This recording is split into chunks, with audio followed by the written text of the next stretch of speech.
right here. Uhuru, so we will be starting in 2 minutes. Thank you. There's cake. You said cake, that was more time.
Uhuru. My name is Gazi Kodzo, and I'm Director of Recruitment and Membership for the African People's Socialist Party. And this is... Ekenge Maele, and I'm the Chief of Staff for the African People's Socialist Party and also a proud member of the Black is Back Coalition for Social Justice, Peace, and Reparations. Uhuru. Uhuru. And we just would like to welcome everyone to the Black Political State Convention of Florida for Self-Determination. Uhuru. Uhuru. So today we have a lot lined up for everyone. We do have spaces for question and answer. So please, if you have any questions that you would like to ask or comment, hold them for the times that we have the question and answer. We have speakers like Chimarenga Waller, Chimarenga Silambao, Uhuru. We have Kunde Mwambita, Uhuru. We have Attorney John Doe, Uhuru. John Doe, Uhuru.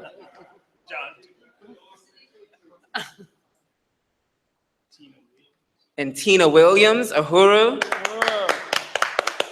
And Chairman Omali Yeshitela, Uhuru. Uhuru, I just want to appreciate everyone for being here and just to say that this is a really monumental, in my opinion, period of time. Each of us has the opportunity to affect change in the whole world, and I hope that's why you're here. If we take responsibility for our future, we can make change, not just a change that will be insignificant, but a change that will be significant. So I hope that everyone that is here is ready and willing to forge ahead to the future. It is our time. It's time for Black people's voices to be heard. We will no longer allow our voices to not be heard. We can no longer stand by idly and be killed in the streets, dismissed of education, and be thought of as insignificant. What is it, 3/5 of a human being that they consider in the Constitution?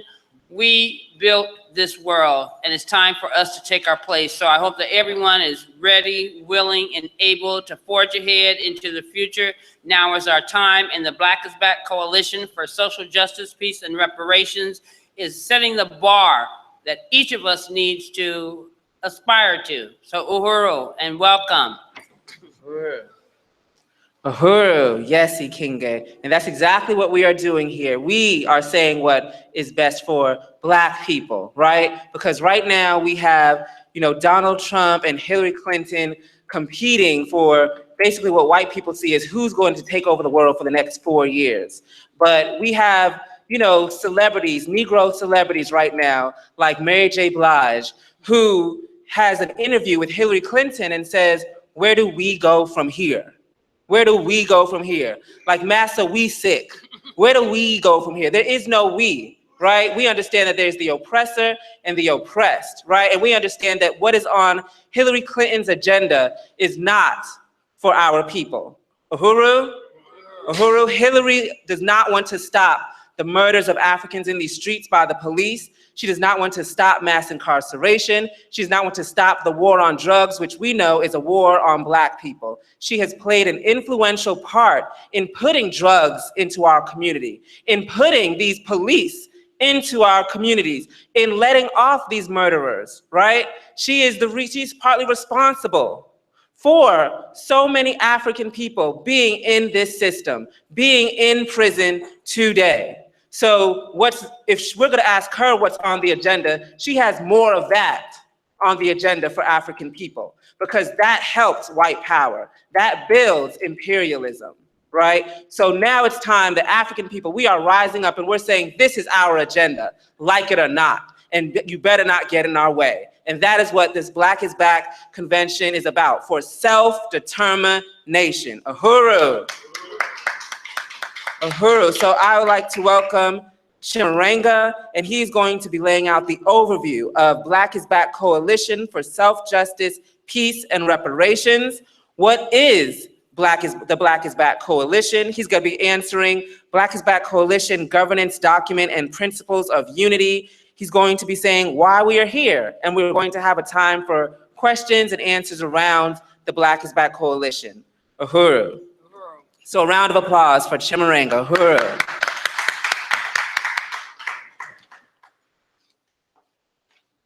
Uhuru.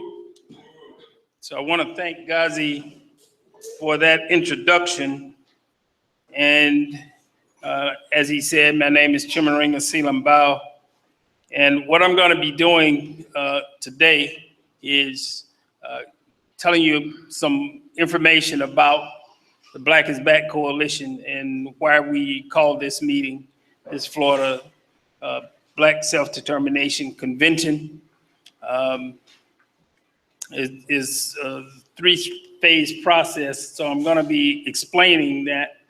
But before I do that, I just want to say that the Black is Back Coalition came into being in 2007 and 9, and it was the first coalition or any type of organization that actually did a demonstration against the war policies of Barack Obama.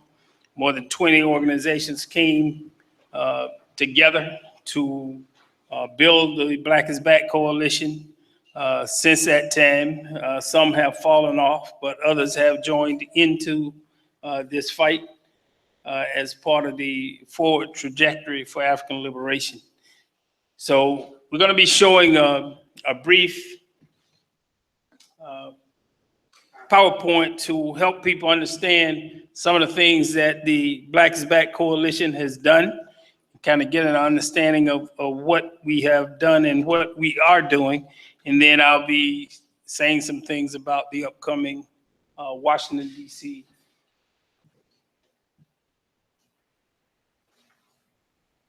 Yes, it's coming down very slowly.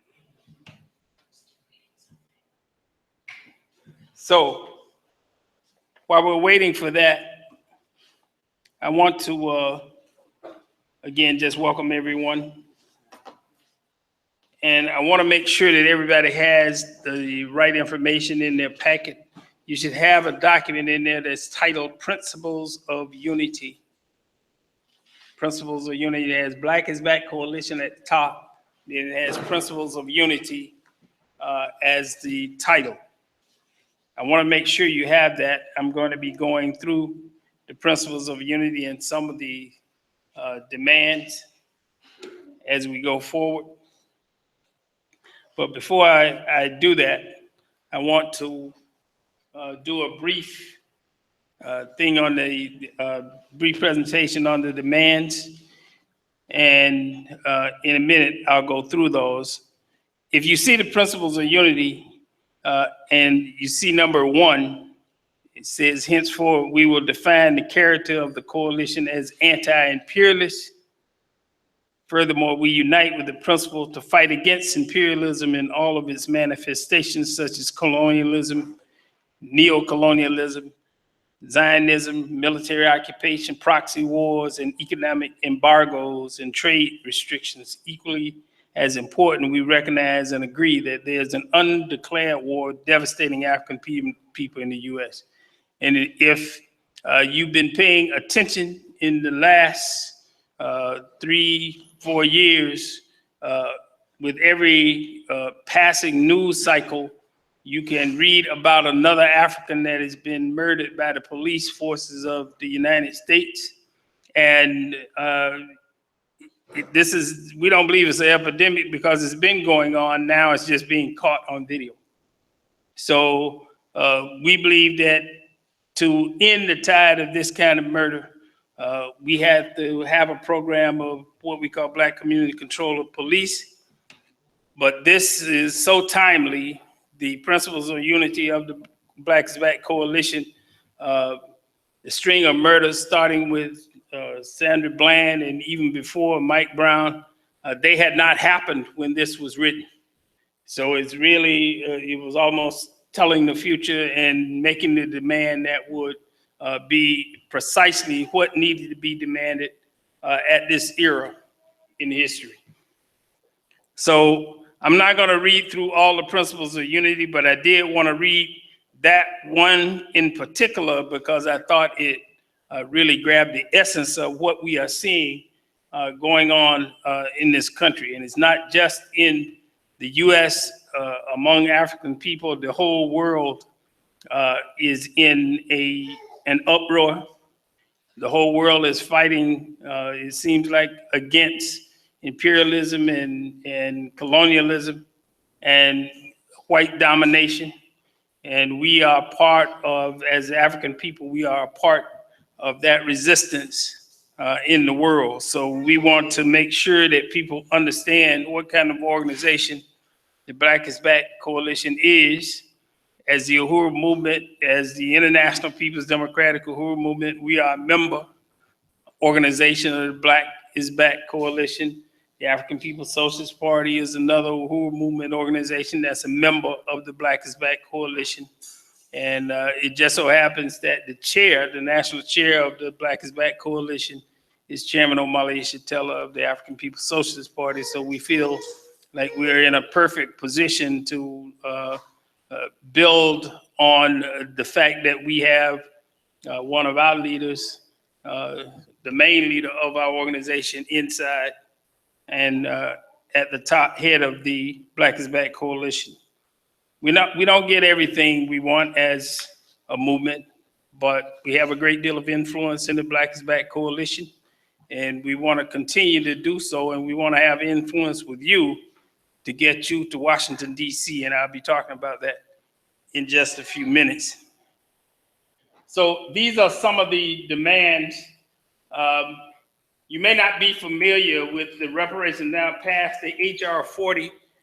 H.R. 40 is a bill, is a House bill in the House of Representatives of the U.S. Congress that was put in probably 20 years ago, maybe more, and it's just been sitting in committee.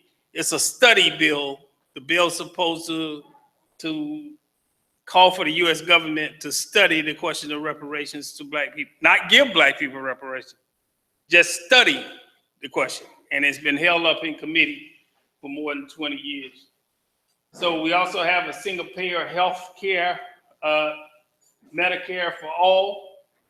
And if you have ever had any kind of healthcare problems and tried to get healthcare, I had a little interesting experience the other day. I called the doctor and I said, I don't have the copay. Can I come in anyway? And they were like, no, just come later. Come another time. I don't care if you're dying, just come another time. So clearly healthcare is a major issue facing African people. Stop gentrification, home mortgage foreclosures, bailout, the victims. Anybody know what gentrification is? Because it's happening in this community on a daily basis. If you see white people riding around with clipboards and getting out of their cars and looking at houses, that's what's happening here. Gentrification, that what they're doing is buying up the property, then refurbishing it, and then the prices go up so high that the people who used to live there can no longer afford to live there. And they continue to drive Black people out as they gentrify the community and turn it into a white community. Then U.S. out of Iraq, Afghanistan, Palestine, the Middle East, hands off Iran. These are still very pertinent demands that's been made by the Black is Back Coalition. As you know, the U.S. is involved in all of these places.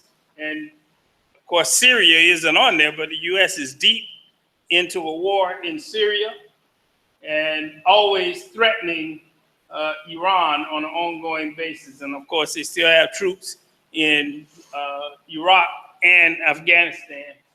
Although they said that they have removed the troops, they still keep 10, 15,000 troops there and claim that they're training Iraqi soldiers, which is crazy. Rescind the Patriot Act, drug wars in US, Colombia, and Ghana. And the Patriot Act allowed for extraordinary searches and seizures by the government, call for all kinds of surveillance by the government that would not normally have happened or certainly wouldn't have been legal under the regular U.S. Constitution. Free Mumia Abu Jamal, Jamil al-Amin, all U.S. political prisoners and prisoners of war and exiles. If you've ever heard of Assata Shakur is a political exile in Cuba. She was an African who was involved with in a almost an execution. She got shot on the New Jersey Turnpike. She got stopped by a state trooper, and a state trooper was killed, and they almost killed Assata Shakur in this same incident. But she was sent to prison for a long prison sentence, and then she was freed, and she is now in exile in Cuba. And your black president has put a $2 million bounty on the head of Assata Shakur. They added a couple more million to the bounty that was already existing on the head of Assata Shakur. So they call these forces their enemies, and we call them our soldiers and our heroes. So we have to protect these forces and really call for their release. In mass black incarceration, we'll be talking some about that today. I'm glad to see Tina Williams here today. Her brother is a victim of this same mass incarceration, where they have more than 1.3 million African people locked up in prisons in the U.S. And almost every African, let me see the hands of the Africans who either got a relative in prison, that's been to prison, or on parole. That's almost a whole room. That's because to not have that is almost like you're from outer space, because that is so pervasive. Mass incarceration of African people is so pervasive. I was just talking to a sister who's supposed to be here today about her son who got shot 8 times in Orlando, in an Orlando nightclub parking lot. And they accused him of trying to run over the security guard who was an Orlando cop in the parking lot. He gets shot 8 times, and one of those shots came when he was actually on the ground. They shot him again. And he just got a 15-year sentence in Florida State prisons. So mass incarceration is a tactic, a colonial tactic. When you are under the gun from a foreign power like the U.S. government is over our nation against the African community, you're going to have mass incarceration as a tactic to keep African people under control. And of course, it does a lot of other things. It's a way to keep births down in the African community. All the men are locked up in prison. And of course, African women are a very fast growing population in the state prison system itself. Stop police violence, black community containment policy. And this is part of our campaign to create black community control of the police. We believe that the most democratic way to get control over these murdering thugs is to have black community control over the police. What does that mean? It means the ability to hire, fire, and discipline the police that work in the African community, so that the police are no longer just riding around looking for trouble, because when they ride around looking for trouble, you know what that means for you, right? It's gonna mean somebody is gonna get executed. So we don't want the police in our community just riding around looking for trouble. They should be there trying to help solve the problems, the many, many problems that African people face. No to U.S. wars, occupation, domination, and exploitation. We believe it's important that we call on the U.S. to end all these wars of occupation. The U.S. is trying to stick its nose and its guns everywhere it can. And we believe that that domination and exploitation must come to an end. No AFRICOM. If you're not familiar with AFRICOM, AFRICOM means Africa Command.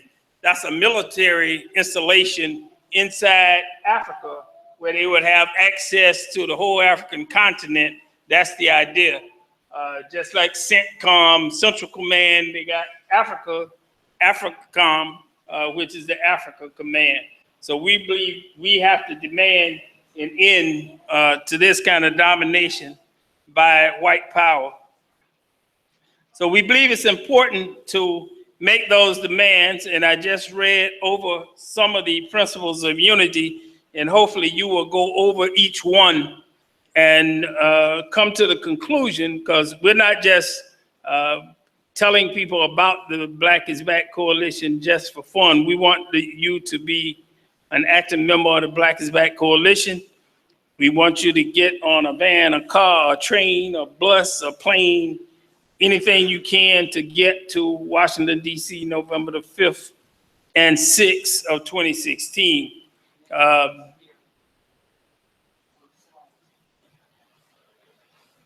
Okay, you can move it. So the steering committee is a group of organizations that make up the Black is Back Coalition for Social Justice, Peace, and Reparations. The chair is Omali Yeshitela. He's also the chairman of the African People's Socialist Party. The steering committee is made up of different organizational representatives and also what we call working group representatives. This is Lisa Davis. She's the vice chair. She lives in New Jersey, Newark, New Jersey. And Lisa is the vice chair of the healthcare working group. They've done some great work in different parts of the country. And the secretary and membership coordinator is Muteba Shanava Munda. Okay, if you can pronounce that, I'll reward you. But go to the next slide. Okay, treasurer is Osano Mbinga. And Osano has been the treasurer for a while. Cam Howard, he's the chair of the Reparations Working Group. He lives in Chicago. And Ralph Pointer is a longtime activist, and he's over the Political Prisoners Working Group. Then Glenn Ford from Black Agenda Report. You might be familiar with Black Agenda Report. Glenn has that radio voice. This is Black Agenda Report. So you can kind of know his voice when you hear it. This is Larry Ham. He's chairman of the People's Organization for Progress in Newark, New Jersey. And they aren't always that active in the coalition, but they were definitely very active at one point. And Larry Ham was a leading member of the organization. So these are actions and campaigns over the years. We thought it was important for you to be able to see some of the things that we've done as a coalition, because people are always saying, like, Black people can't get together. That's our problem. Well, here, African people have gotten together. Not only just individuals, but organizations have done that. And so this is one of the demonstrations that we held. Every year we do a demonstration at the White House. On November the 5th, we'll be doing the rally in front of the White House and the resistance rally. And then on the 6th, we'll be doing the National Convention on Black Self-Determination. So it's going to be really important for people to get to Washington in November. We think it, by the way, this is Charles Barron. He's a state assemblyman in New York. And he was former Black Panther Party member. That's the chairman next to him. I don't really recognize the other people, but that's how influential the coalition has become. We even have a state assemblyman who has marched with us in the past. Take action, political prisoner Imam Jamil Al-Amin in dire need of medical attention. So I know Ralph Pointer is working on the political prisoner working group, and not only Jamil Al-Amin, but other prisoners as well have been talked about by Ralph Pointer, and Ralph is working hard to try to get attention to all these cases of political prisoners. International Day of Action, this was 2012, and you can see in different places where we had demonstrations, in the Bahamas, in Germany, in Milwaukee. Don't recognize where that other one is, but Belgium and Belgium. So that was the International Day of Action.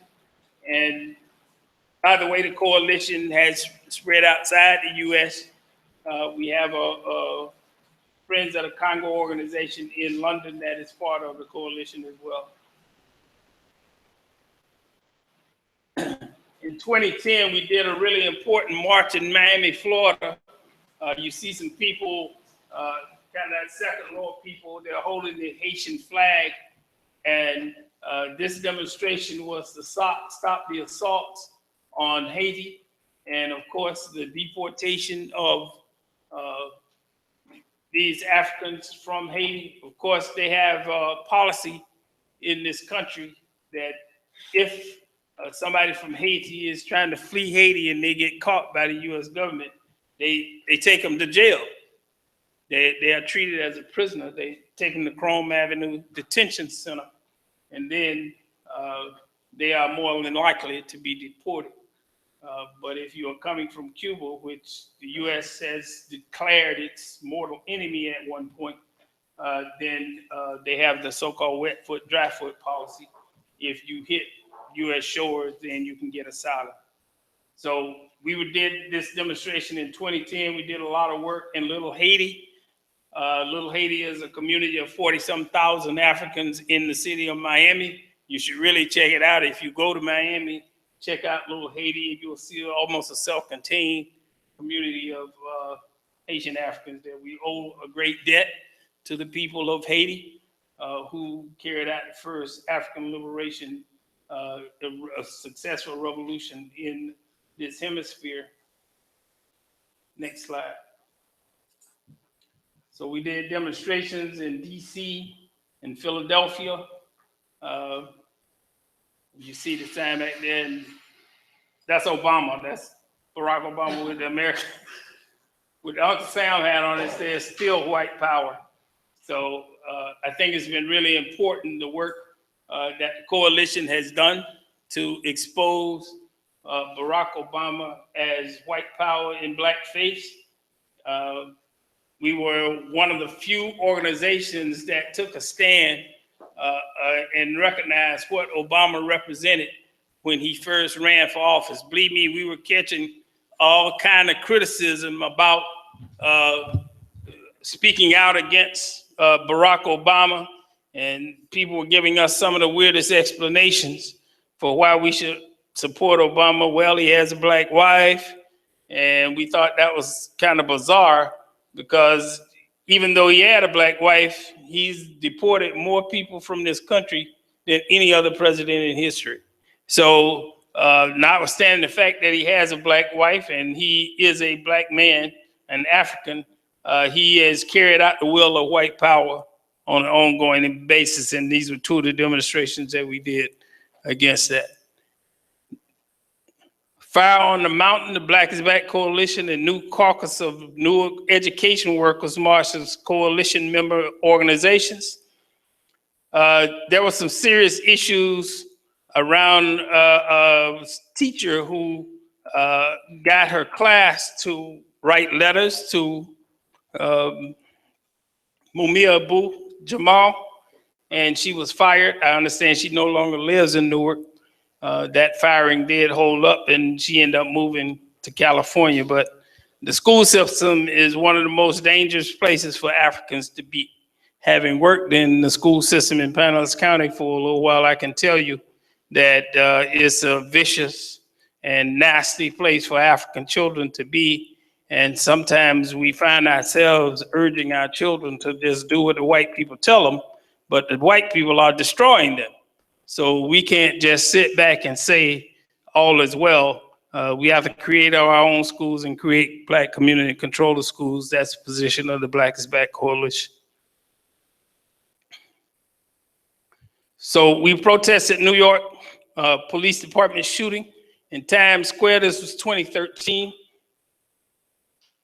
And we've done a lot of these kind of demonstrations. I think it was important to do it in New York to to spread our influence. We do the one in DC every year in November, but we also do other demonstrations, as you can see, in other parts of the country as well. Next slide. This was a really important piece that Sister Lisa Davis has taken on about the deadly birth control drug Depo-Provera.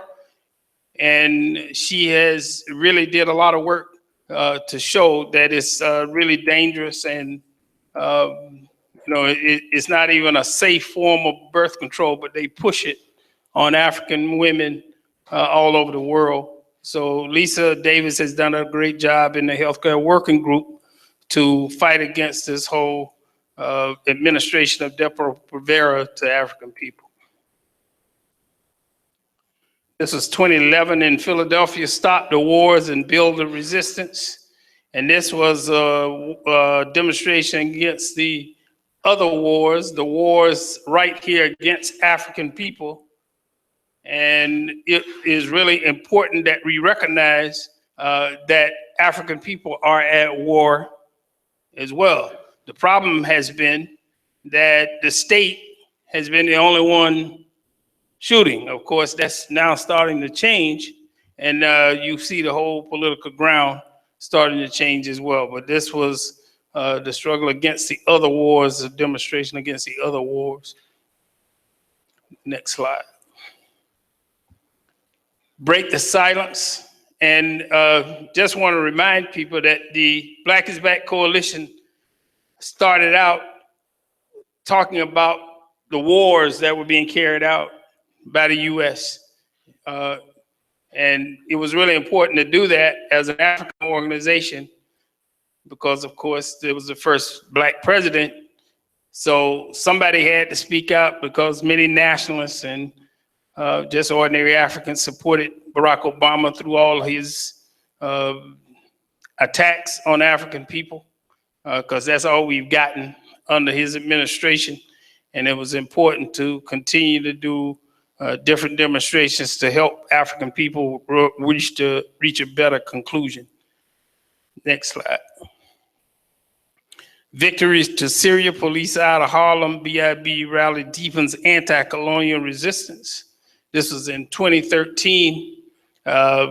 And we've done so many demonstrations. And of course, this was around the invasion of Syria. A lot of things have happened since 2013. In those 3 years, of course, the Syrian government is still in power, but they're fighting a life and death battle against U.S. and other reactionary forces inside Syria. So this was the Victory to Syria demonstration. And this was one that we did August 16th and 17th in Philly, the International Annual Conference. Every year we do an annual conference where we talk about our governor's documents and we do business of the coalition, but we also have really timely topics that we talk about as well. And you can see it says public is invited. So all our annual meetings are open to the public. You see some of the speakers there: Lisa Davis, Pam Africa, Cam Howard, Chairman Omali, Yeshitela. Stop Israel's genocidal war on Palestine. I think this was a demonstration that we did in St. Petersburg in front of the Holocaust Museum. And it was really important, I think, to do that demonstration because you might find it a little interesting that there were no Palestinians in the demonstration. It was just Africans and a few North Americans in this demonstration demanding Israel stop its genocidal war against the Palestinian people.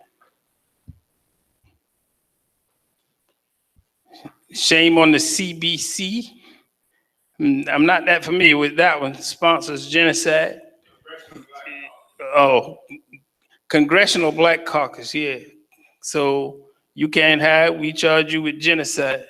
So the Congressional Black Caucus has pretty much been the same as the Congressional White Caucus, because they haven't done that much different than what the rest of the white Congress people are doing in the U.S. Congress.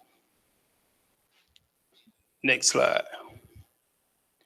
And victory to Palestine. This is one of the fighters in Palestine using a slingshot. When people want their freedom, they will go to any means to do that. And clearly, somebody fighting tanks and soldiers with a slingshot is pretty serious business.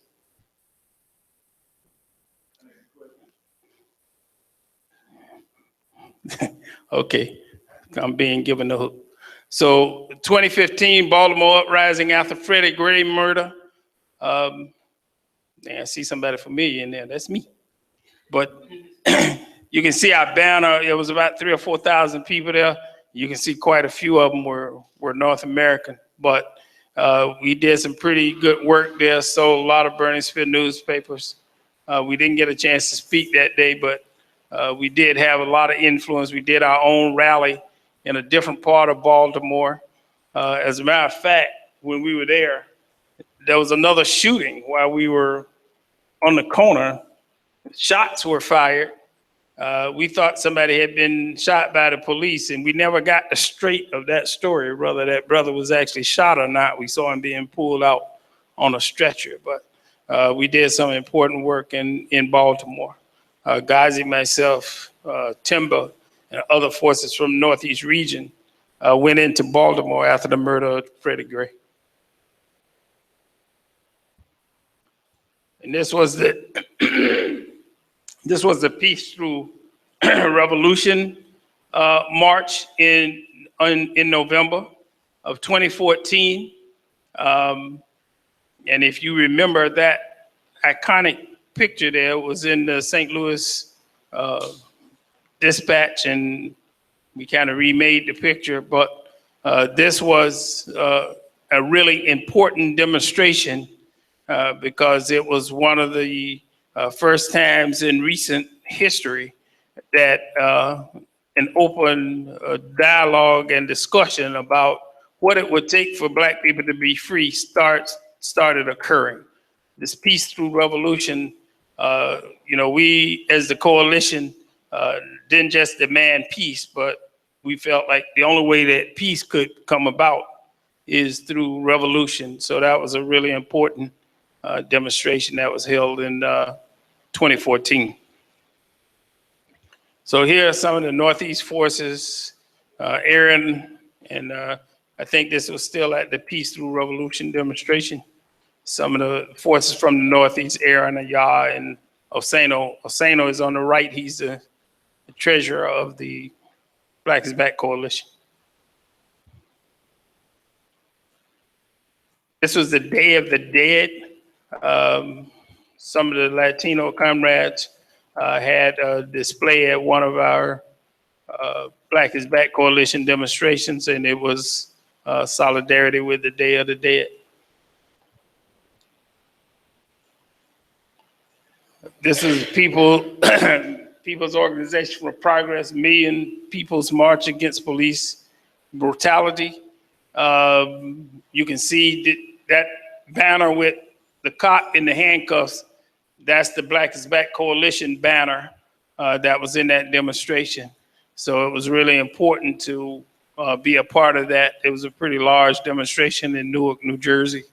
Black is Back Coalition has really jumped into all the issues that are facing African people moving forward. And the other banner, there's an actual Russian banner from one of the allied organizations in Russia. Okay. This was the Justice or Else rally. The chairman called it Justice or No Else. But it was kind of interesting. I happened to be there at this rally, and it was a lot of good work there. It was probably 1 million people there. You can see a sea of people all the way back to the Washington Monument, the big tall thing in the back there, but those are our forces in the front of the picture. And that banner, Yejide is kind of blocking that banner, but it says Black Power Matters. That's what that banner said. So we gave out thousands of flyers in that particular rally, and we also probably got 300 or 400 contacts out of that as well. But that was 2015, October of 2015.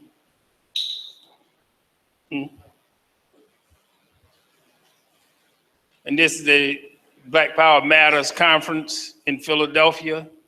This was one of the annual conferences. That's the chairman, Omali Yeshitela, speaking at the conference, and that's Aaron in the background.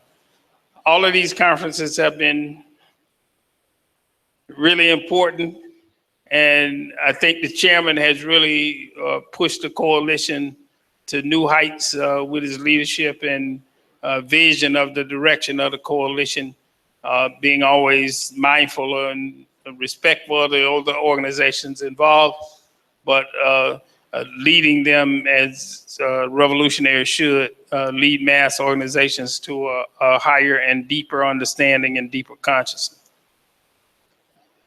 Next slide. This is the same Black Power Matters. This is the November rally at the White House, the Black Power Matters rally, march and conference. And thank you for watching.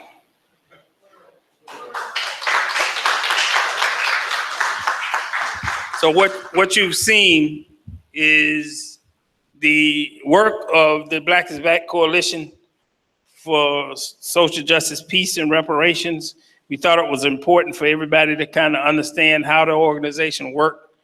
Its makeup is an organization of organizations. Individuals can join, but its primary task is to recruit other organizations, Black organizations, into the work of the Black is Back Coalition. And it's been really important to do that because then the weight of all these organizations is behind all the different programs and campaigns carried out by the Black is Back Coalition.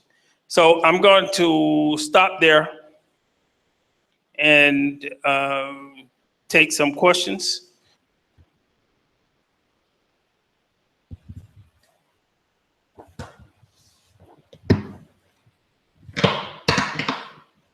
So I'm going to take some questions for a few minutes, and then I'll turn it back over to the MC.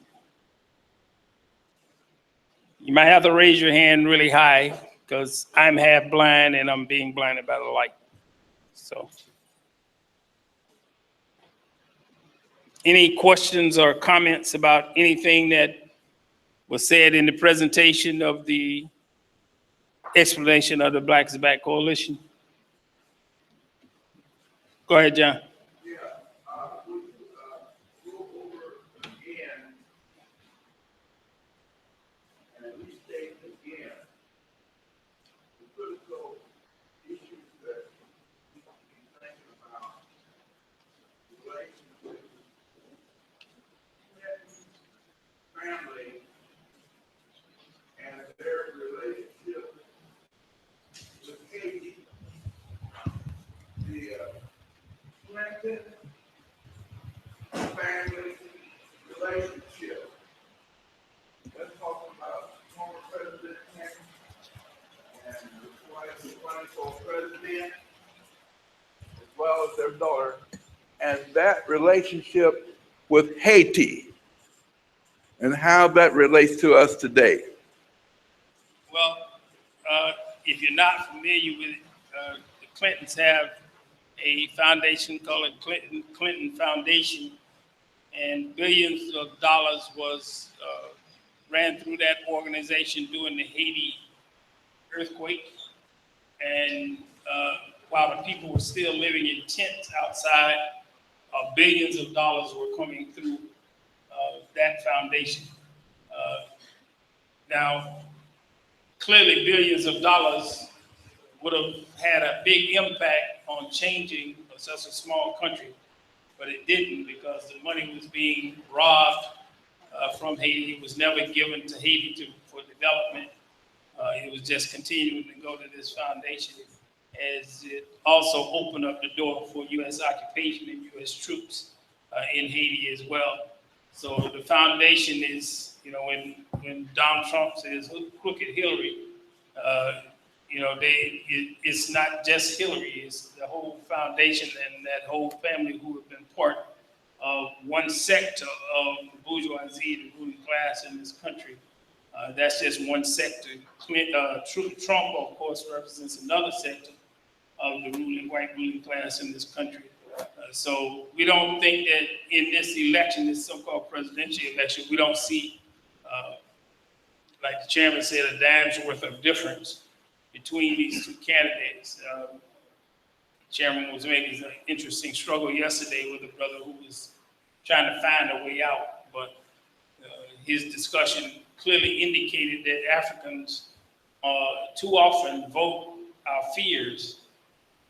The Democrats tell us to be afraid of Donald Trump, be afraid of Ronald Reagan, and we vote against the Republicans not because we believe something is happening good for us from the Democrats, but we're afraid of the Republicans.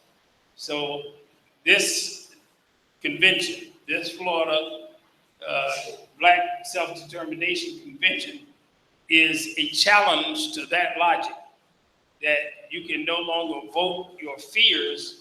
Black people need our own agenda, and that has been developed in the form of the National Black Political Agenda Declaration that was finally approved in Philadelphia on August 13th and 14th of this year. A really important document. You have a copy of it, and we'll be reading through the entire document very shortly. And John, you'll probably hear some things related to your question as we read through the document itself. But I've been told that I'm over time, so hopefully I answered your question. One more question. Uhuru, what does Palestine have to do with Black self-determination? Well, we're an international organization, and we take an internationalist view of the domination by white power of people all over the world. Israel is a settler colonial country where white people came and set up shop. Israel didn't even exist before 1948. So it came into existence as a settler colonial country. As a matter of fact, Palestine was not even the first place that they said God gave them. First they said Uganda was the place God gave them. So God has a short memory, I guess, and he decided that, nope, Uganda, I was wrong on Uganda. You need to go to Palestine and oppress the Palestinian people and take their land from them. So we are obligated as internationalists to fight against all oppression, not just the oppression of African people, because we're also teaching people how they should fight, teaching people how they should understand the world, and understanding of the world, not just your struggle, understand your struggle through the world view, through the strategy to rid the world of this parasite called capitalism that we're fighting. So we think it's important to identify international forces who are fighting for self-determination and liberation. Palestinian people happen to be one of those nations doing that. Ekenge, I want to thank everyone for listening. I think Ekenge is going to take it up from here. Again, I want to express appreciation to Gazi and Ekenge for the warm introduction and for your attention. And I hope everybody learned something. And again, we make sure you look at this brochure. This is the membership brochure of the Blacks Back Coalition. You can fill it out, pay you $20, and if you're an organization, you can pay one amount. Individuals can pay. Individuals 1 year for $25. Organizations $200, $150, $50. So look at this brochure because we're going to be asking you to get on board with joining the Black is Back Coalition. Uhuru.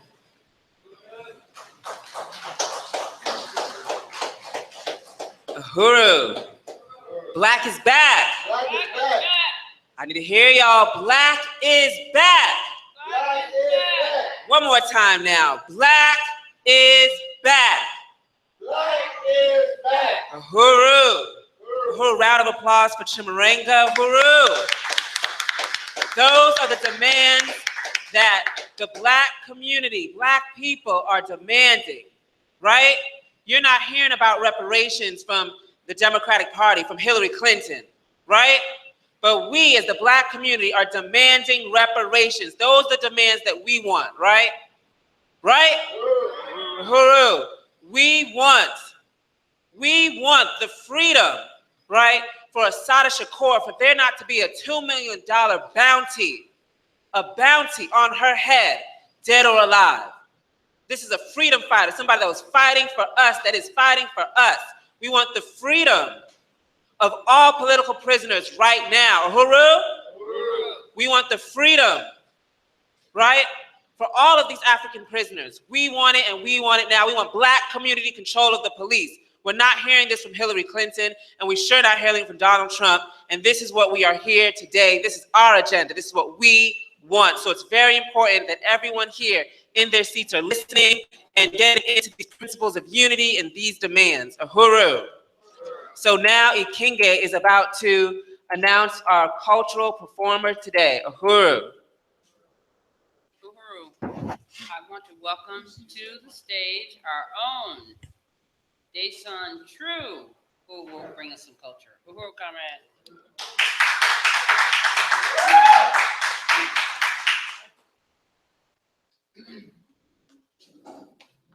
Uhuru. Like was stated, my name is Dason True. I'm the station manager of Black Power 96 FM radio located here in St. Petersburg, Florida. This first piece I have is titled, Who Are You? Thank you. Another day waking up, gotta find God. Took a look in the mirror. Damn, that wasn't hard. Looking at the hand, they dealt me these some shitty cards, but I'm looking straight ahead, gotta beat the odds. Who are you? You don't know. Who are you? You don't know. They got a gun, you gotta keep one on you too. The eyes be showing red, but they wearing blue. They say obey the law and don't you make a move. Next thing you know, you laying on the news. Family crying why they stuck with the blues. We gotta organize ourselves and then we move. The only time we lining up is photo shoes. What happened to our people? What they do to move? It's not a shock they label me a criminal. Right there in your face on the TV is the subliminal. Some think it's entertainment, but it's much more. Millionaire after millionaire, but can't feed the poor. They school your kids on how to think and act, only to mislead. They trying to keep their thing on track. Agenda hidden roles, never stating facts. They used to keep us down, we just stay on track. Not knowing who we are, we just call it black. They tell you how you look, not where you been at. Who are you anyway? They never told the truth. So I'ma do my best while I'm off in this booth. Who are you? You don't know. Who are you? You don't know. Darky, coon, porch monkey, Negro. Different terms just to dissipate our people. They took the man and the woman and they broke them apart. Turned it into a science, they perfected the art. Not even a whole human, 3/5 of a man. Facing all kind of hurdles, gotta do what we can. Now they got us in their schools and they poison our minds, telling us we've been slaves since the start of our time. If you don't know, you won't. Gotta get on our grind. Gotta strengthen up our bodies just as well as our mind. Gotta raise our women up because they keep us in line. No more raising street soldiers with our thoughts on their minds. Gotta reteach history and the truth is a must. Load your mind with ammunition and get ready to bust. Community development was a thing of the past. We gotta bring it all back. ×2 on that ass. Who are you? You don't know. Who are you? You know.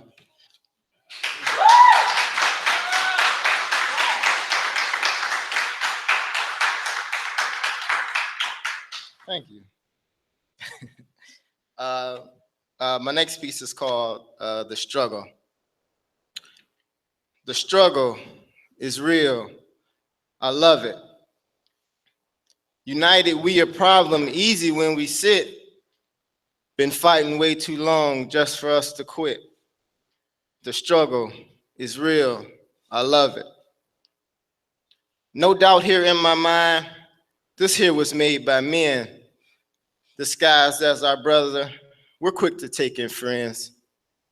We'll turn you to a slave or a prisoner today. The game may never change. The rules, they often stray. Every single idea that you know today, how to love your women, this country, and to pray on your fellow brother. They box us in the cage. Misplaced is the anger. Must transfer all that rage. Told you to succeed, must walk and talk this way. Gave you all the sins, then told you how to pray. They kill you if you different, and yet you think the same. They stole it from your memory. What happened to your name? How long do you have to yell that I am human too? If power ain't your mission, then your struggle is for few. No matter if you Christian, a Muslim, or a Jew, our problem is our problem. There's no place to hide for you. The struggle is real. I love it. United, we a problem, easy when we sit. Been fighting way too long just for us to quit. The struggle is real. I love it. Divide, then conquer. It seems to work so well. Just like a Disney movie, someone wake us from the spell. Trapped inside a prison, literally or in your brain. A problem stays a problem if all you do is complain. Things are on the way. I continue to prepare. All the things of value, if I can, pass on and share. Faith within the science, know that plans do take some time, like living out your words or images you place in mind. A perfect tool to use if proper friends stay in your timeline. A picture that I saw still rings a memory in my mind. How did I graduate but seem to learn more from online? May not be televised, but you can see it on your Vine. Revolution here, the first step is just change your mind. Learn how to love each other, watch how things just fall in line. Fools say that it will not work, they say not all will listen, but this here is my life, and this here is my mission. My mission is to raise the level for all African people worldwide, those who probably represent and those who are not yet sure.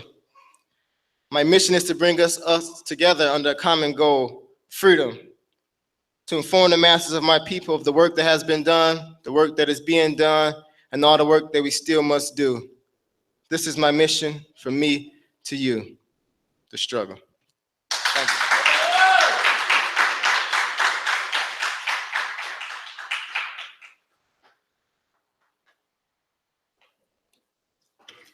Uhuru, that was great. I'm surprised. Yes. Thank you, comrade. That was excellent. Next, we will have a reading of the National Black Political Agenda Declaration, and that's going to be done by Chimaranga. I want to advise everyone that you do have all of these materials, and I'm asking that you read them, take them home, study them. I'm just really proud and pleased at this moment. This is the first of numerous conventions that we are having worldwide. And this is history. I wasn't there in what you said, 1972, 72, but this is now 2016, and we're setting our own agenda. We will change this world. Uhuru.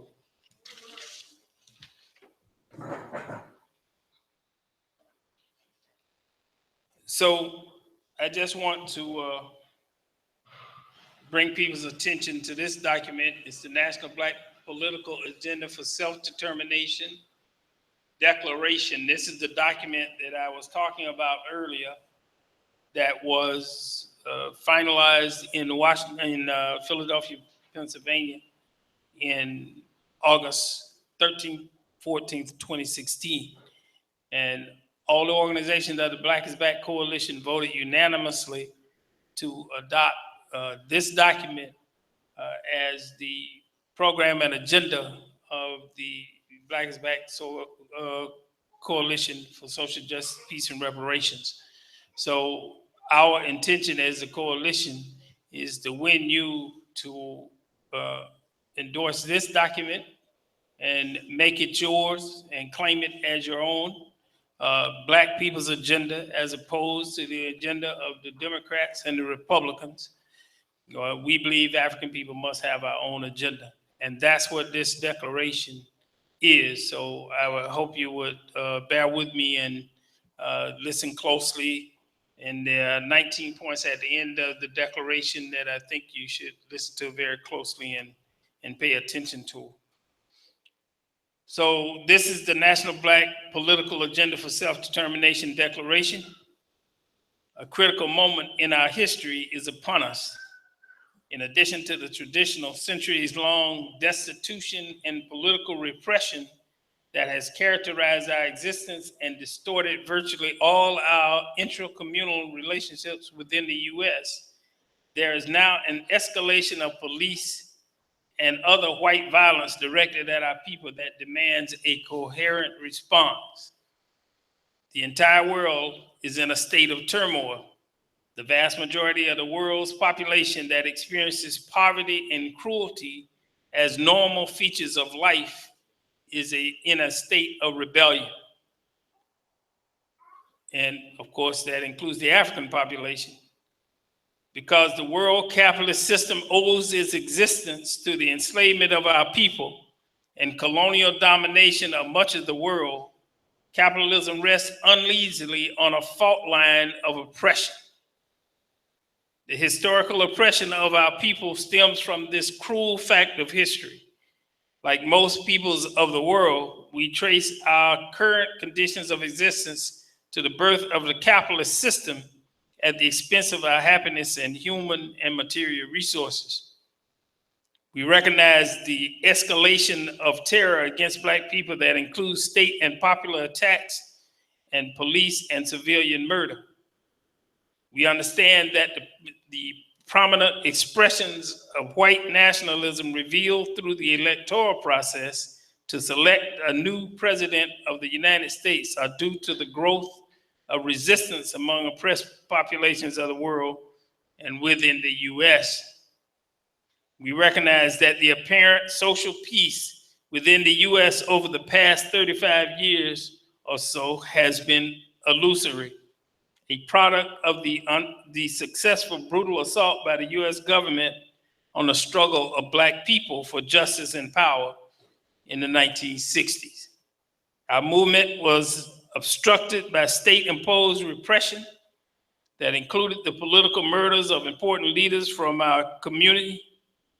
Among these leaders were Dr. Martin Luther King Jr., Malcolm X, Fred Hampton, and others. The false sense of social peace during this past period also depended on the disruption of the then developing Black agenda that demanded peace, democracy, and end to poverty, political oppression, and the acquisition of Black power. The US government and its minions, I love the way the chairman talks, his minions, I like that.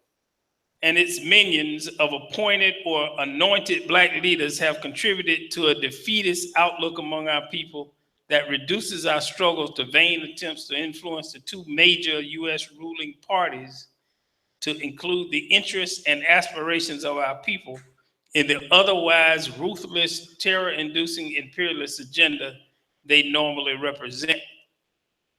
The US government's assault on our independent movement for Black political power has created a worldview that promotes the U.S. electoral process as the only viable means of forging and pursuing an agenda favorable to our interests. And we just talked about both parties, both Republican and Democrats. They have their own conventions. They've had their own conventions, and you were nowhere on the map. So now Black people are taking our lives into our own hands, and now we create this Black agenda. The Black is Back Coalition for Social Justice, Peace, and Reparations does not believe that our future should be in the hands of any institution that does not have its origin within our own community and has not been forged through the struggles of our people. Black people, therefore, are gathering to consolidate our own national Black political agenda for self-determination. With our national Black political agenda for self-determination, we claim responsibility for our own future, independent of the Democratic and Republican parties or any other organization or institution external to our community. We are fully aware of the long history of betrayal of our people by both parties and refuse to submit our destiny to a slavish dependency on either of them. As conscious women and men,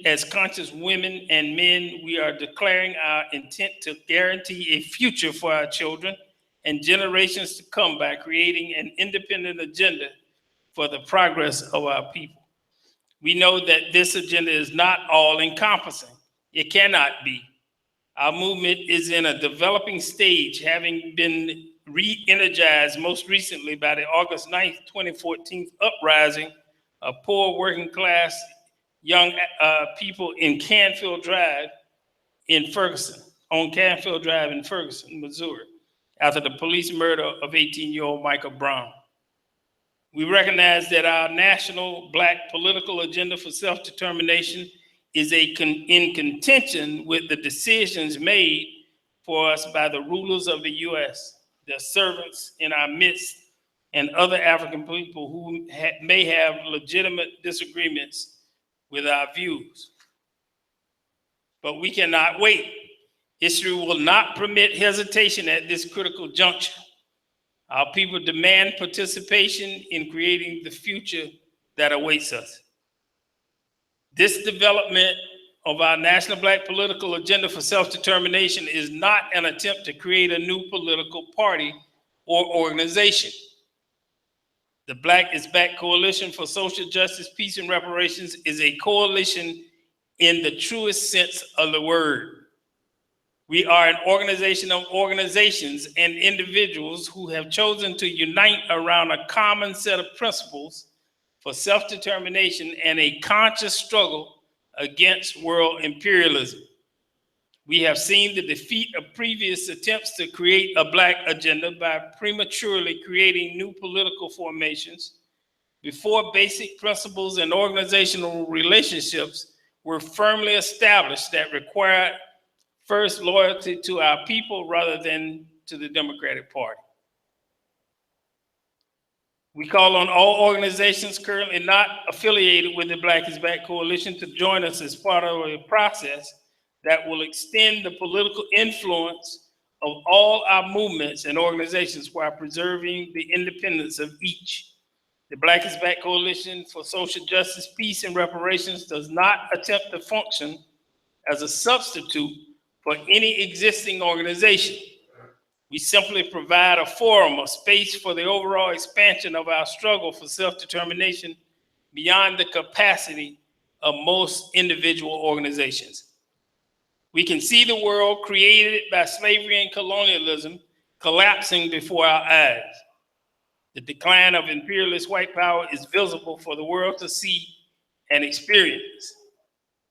Not only are the heroic peoples of the Middle East, South America, and Asia engaging imperialism in heated battles for control of their sovereignty and resources, so also are our people throughout Africa, Haiti, and various other places in the world, including Europe.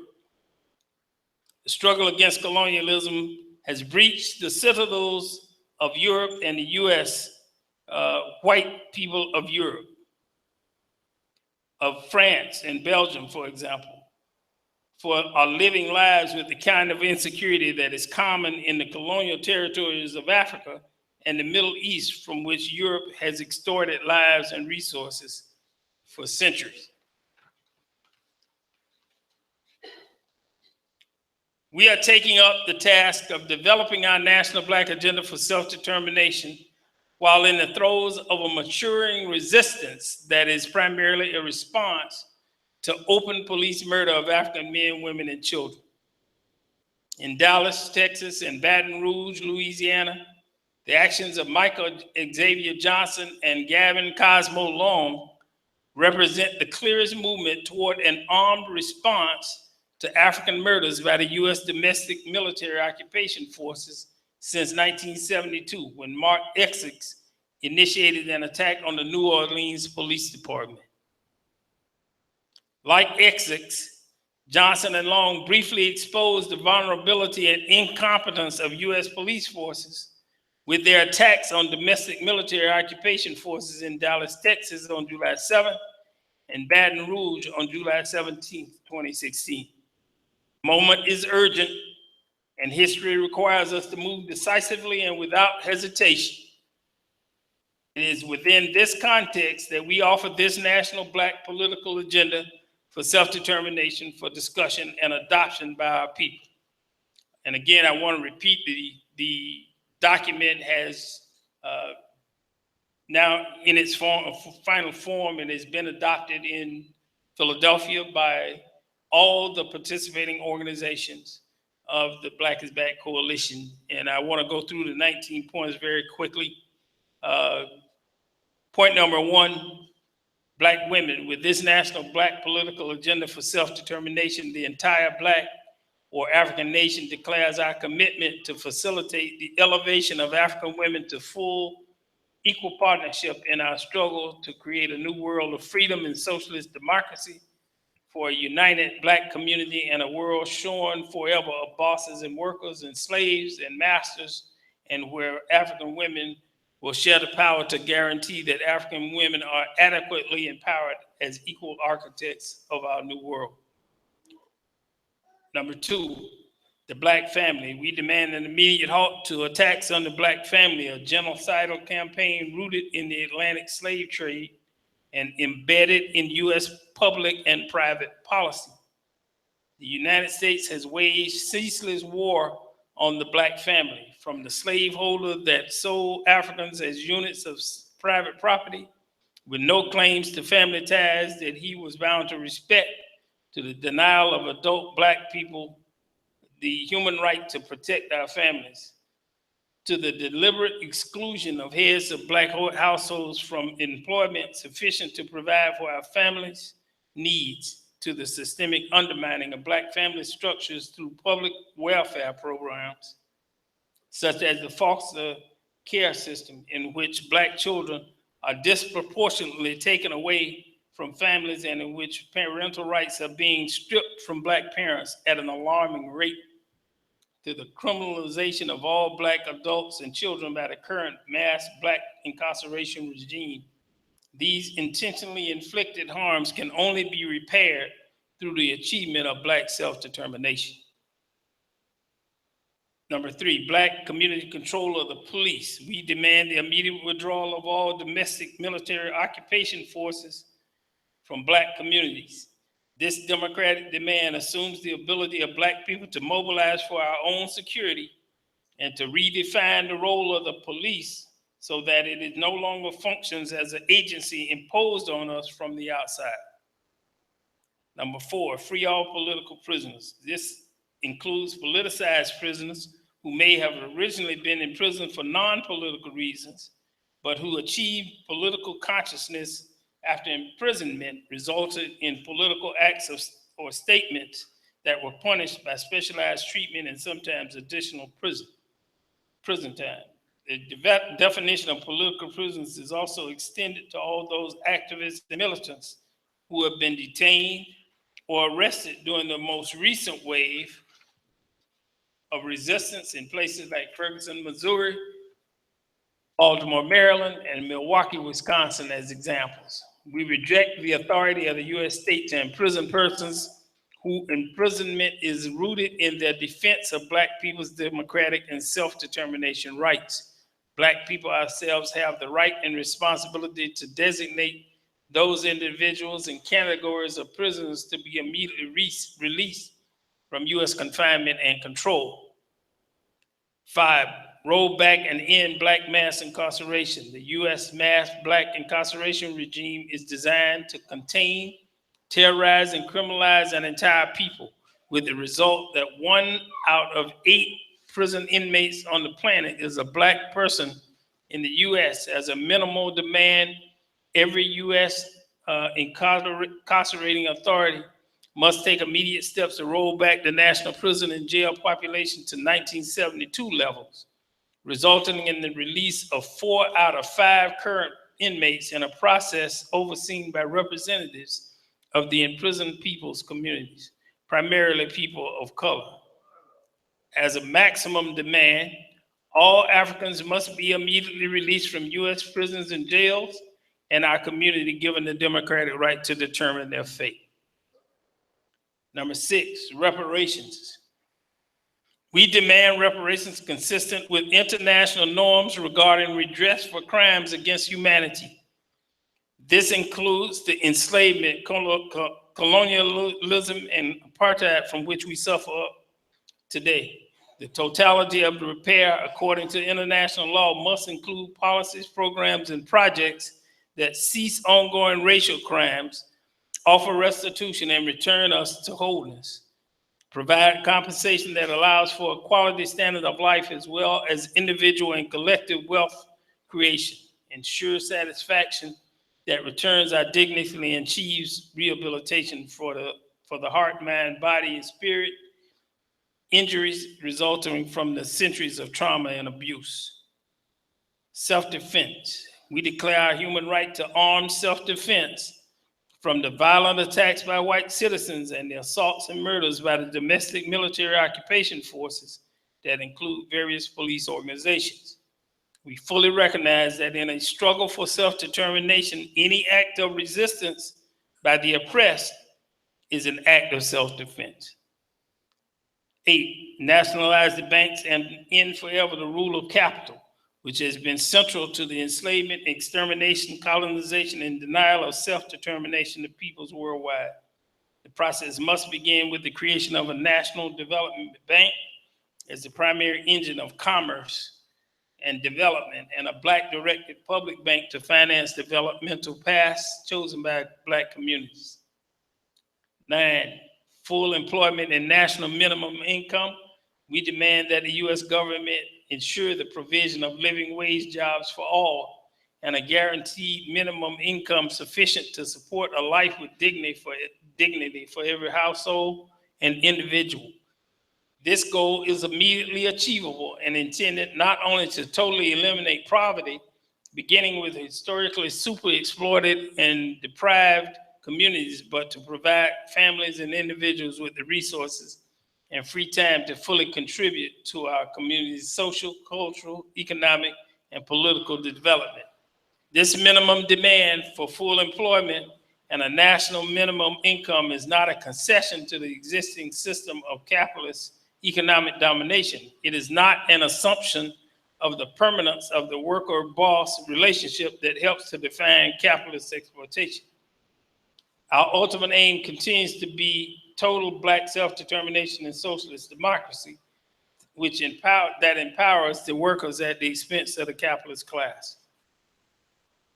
Right to housing that is secure, safe, secure, habitable, and affordable, with freedom from forced eviction and the process of redlining, traditionally used to deny housing to Black people. In addition, we demand reparations for the loss of billions of dollars in Black wealth due to home foreclosures stemming from the U.S. government-supported subprime mortgage scam.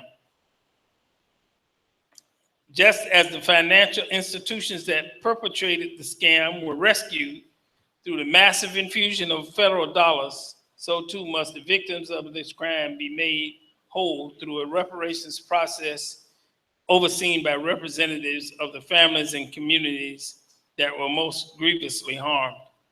I'm going to read portions of the next several points, and I'm already told that my time is up, but I want to read at least parts of those. Halt gentrification through the empowerment, stabilization, and restoration of traditional Black neighborhoods. 12, Black business must be nurtured by public development banks and protected from strangulation by corporate chains and monopolies. 13, right to free education through postgraduate level. Public schools must meet the highest standards of excellence under the supervision of educational boards directly elected by the communities they serve. 14, free universal quality health care for all by a public system that serves the health needs of entire communities as well as individuals. 15, voting rights. We believe the right to vote to effectively express a preference for political candidates, parties, or social policies is an inalienable right, the deprival of which results in a kind of social death. 16, U.S. out of Africa, Asia, and Latin America, where U.S. imperialism and support for European colonialism has caused tens of millions of deaths and vast social and physical destruction. 17, the West must pay its debt to Africa and its descendants worldwide. Africa and the rest of the colonized world owes nothing to European and U.S. governments or financial institutions. Rather, reparations should be flowing in the other direction as payback for half a millennium of slavery. 18, free Palestine, down with Israeli apartheid. We demand recognition of all rights of the Palestinian people, including the right to be an independent, sovereign Palestinian state and the right to return for all Palestinian refugees. 19, climate change and toxic pollution created by capitalism must end. We demand that the capitalist countries take responsibility for the destruction of the environment through policies based on the parasitic profit motive. We recognize that capitalists induce climate change for our brothers and sisters on the continent of Africa is a matter of life and death due to the resulting drought, death, famine, and starvation. Uhuru. So I want to appreciate everybody for their attention. That was the last few of those. I read part of it, but you have the entire document. Just want to make sure everybody has it. And we're going to open up the floor for some questions. And the chairman, if he could, come to the front. The chairman had a lot to do with developing this document. So I think he could be instrumental in helping to answer some of your questions.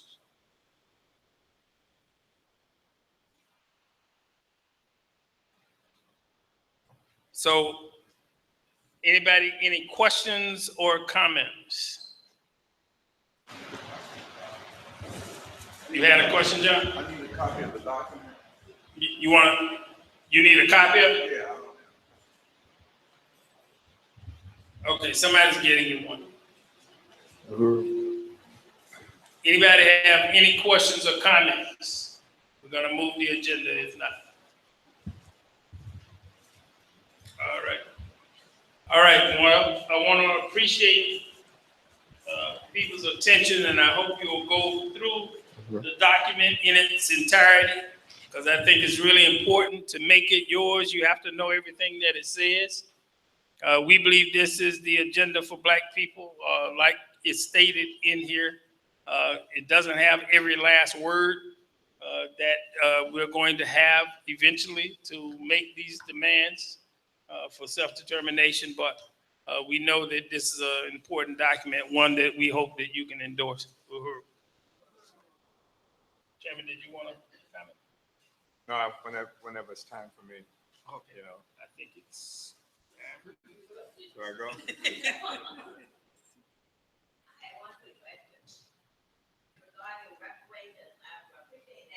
And I'm hoping that, oh, I'm sorry. I'm hoping that we're planning to move forward and really push for that. This is so crucial to self-determination that we have the economics that backs that up. Well, I want to say that that is a profoundly significant observation.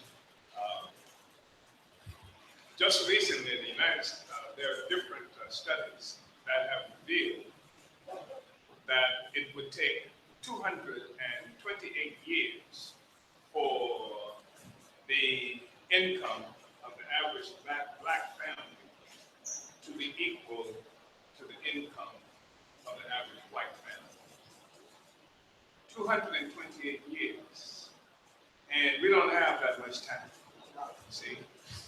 And there's this ongoing assumption that somehow our people are supposed to wait to catch up with white folks when everything white folks got as a consequence of black people being enslaved and working for nothing when we're not enslaved. And so what we want is payback. So I think that's a really important observation.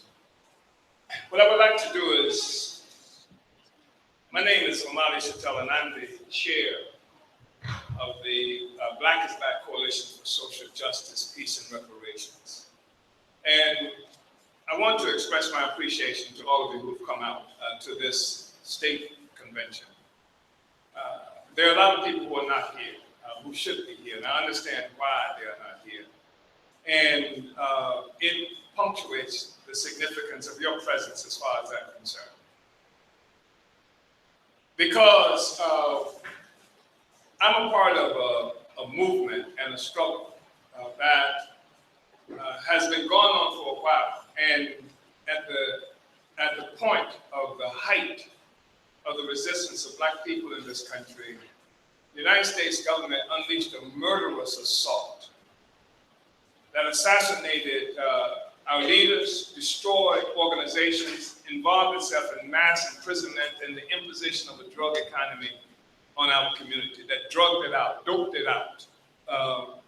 And what has happened as a consequence of that, for 2 generations just about, there hasn't been a general association with revolutionary politics in our community. And that's what we've been confronted with. So a whole group of charlatans and hustlers have assumed leading roles in speaking for our people. I'm talking about people like Al Sharpton, like Jesse Jacko, who came to international recognition as a consequence of Martin Luther King's assassination and the lie that he told when he rushed back to Chicago from Memphis where King was killed and says, I'm wearing now the shirt with the blood of Martin Luther King on it, which was a total lie. And of course, it's been proved to have been a lie since then. But that's what we've been confronted with. All these people who claim to speak for our community after genuine leaders of our communities have been killed. I also look at this audience and recognize your significance as working people. Not some professors, not lawyers and the like, but just ordinary black people who face the brunt of white nationalist terror every day of our existence, struggling to try to get a job in a situation where sectors of the economy have been created just for niggers. This is nigger work that you do. That there is no space in an economy that would allow you to be able to feed your families and allow your children to aspire for some kind of future that is not something that's taking care of the white world, white people, white corporations, or something like that. Just ordinary black people. The kind of people who have children who might sag and denounce because they sag, or denounce because we don't act like white people or act like white people say we are supposed to act. We don't get heard from.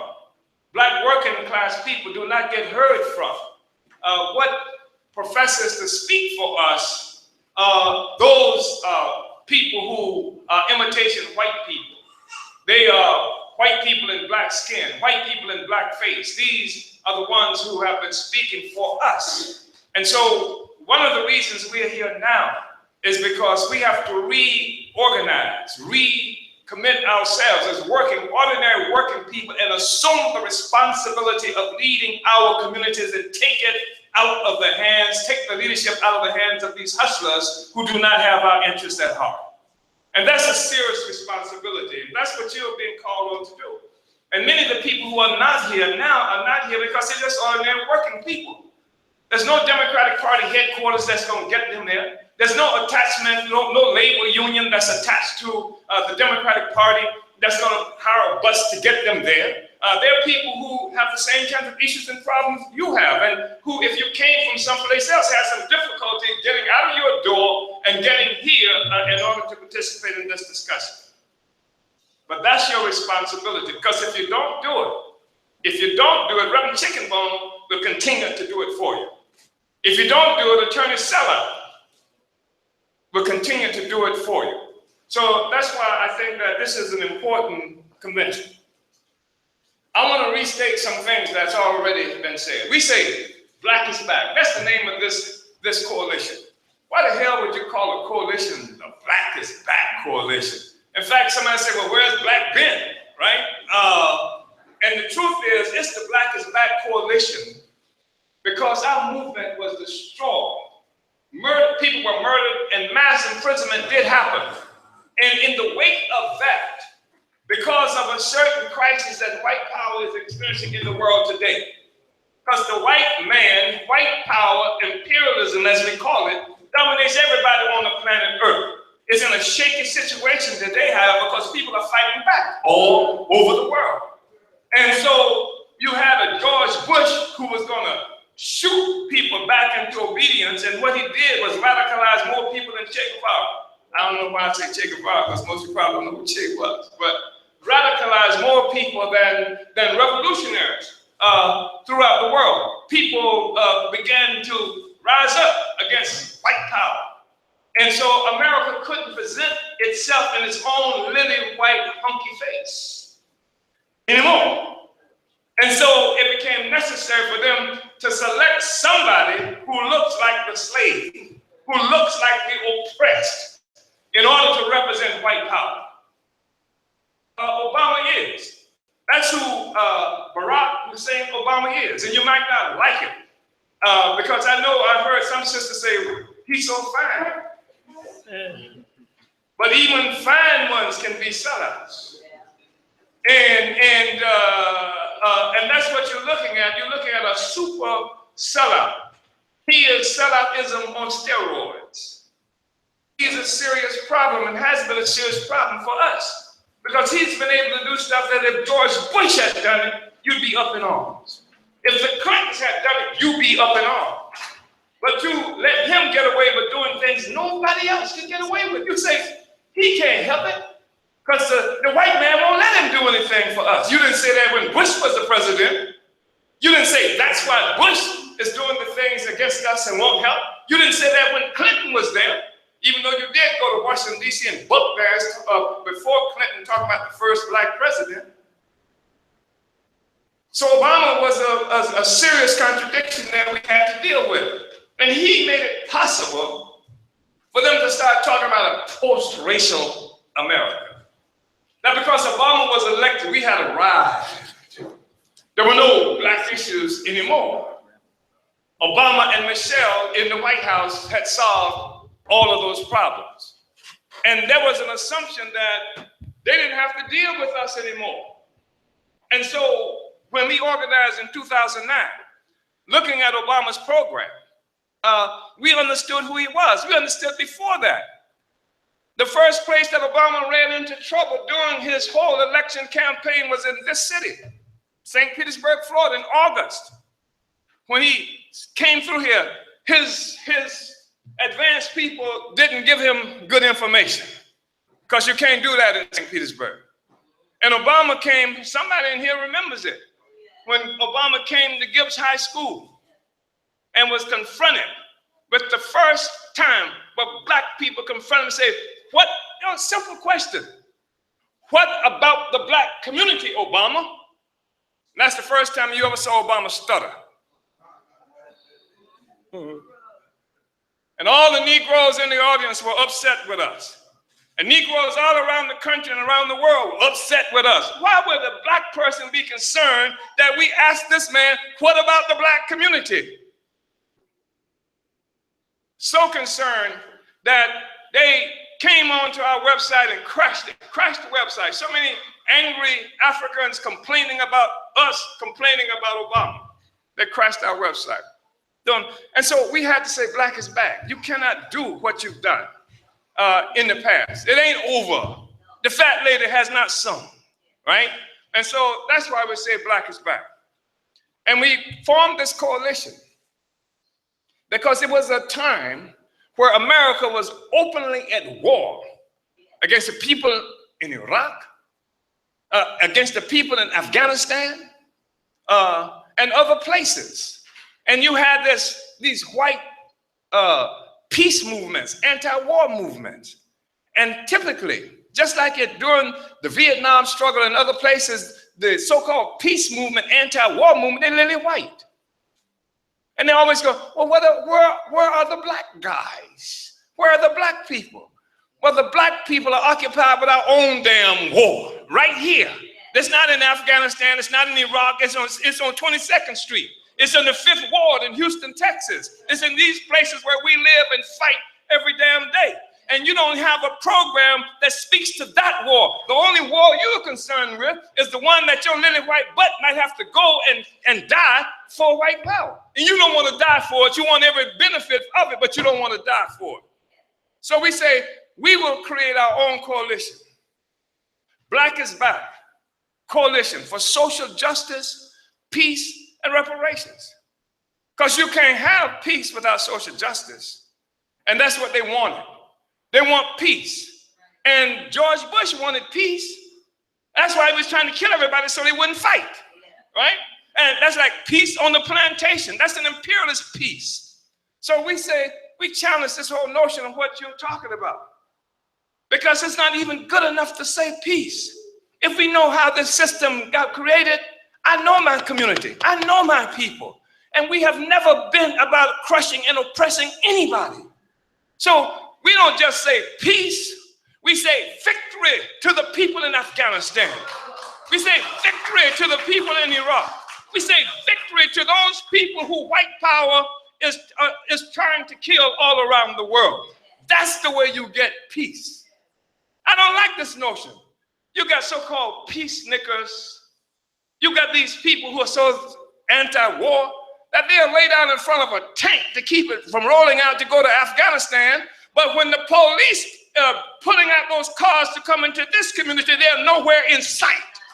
What kind of peace is that? I don't like this peace movement that will not recognize the concentration camps in this country that are sometimes called prisons, sometimes called housing projects, and of course, they are called Indian reservations sometimes. Where is the peace for the indigenous people on whose land that we are occupying today? No, they're not talking about that war. What about the war they're talking now about Trump.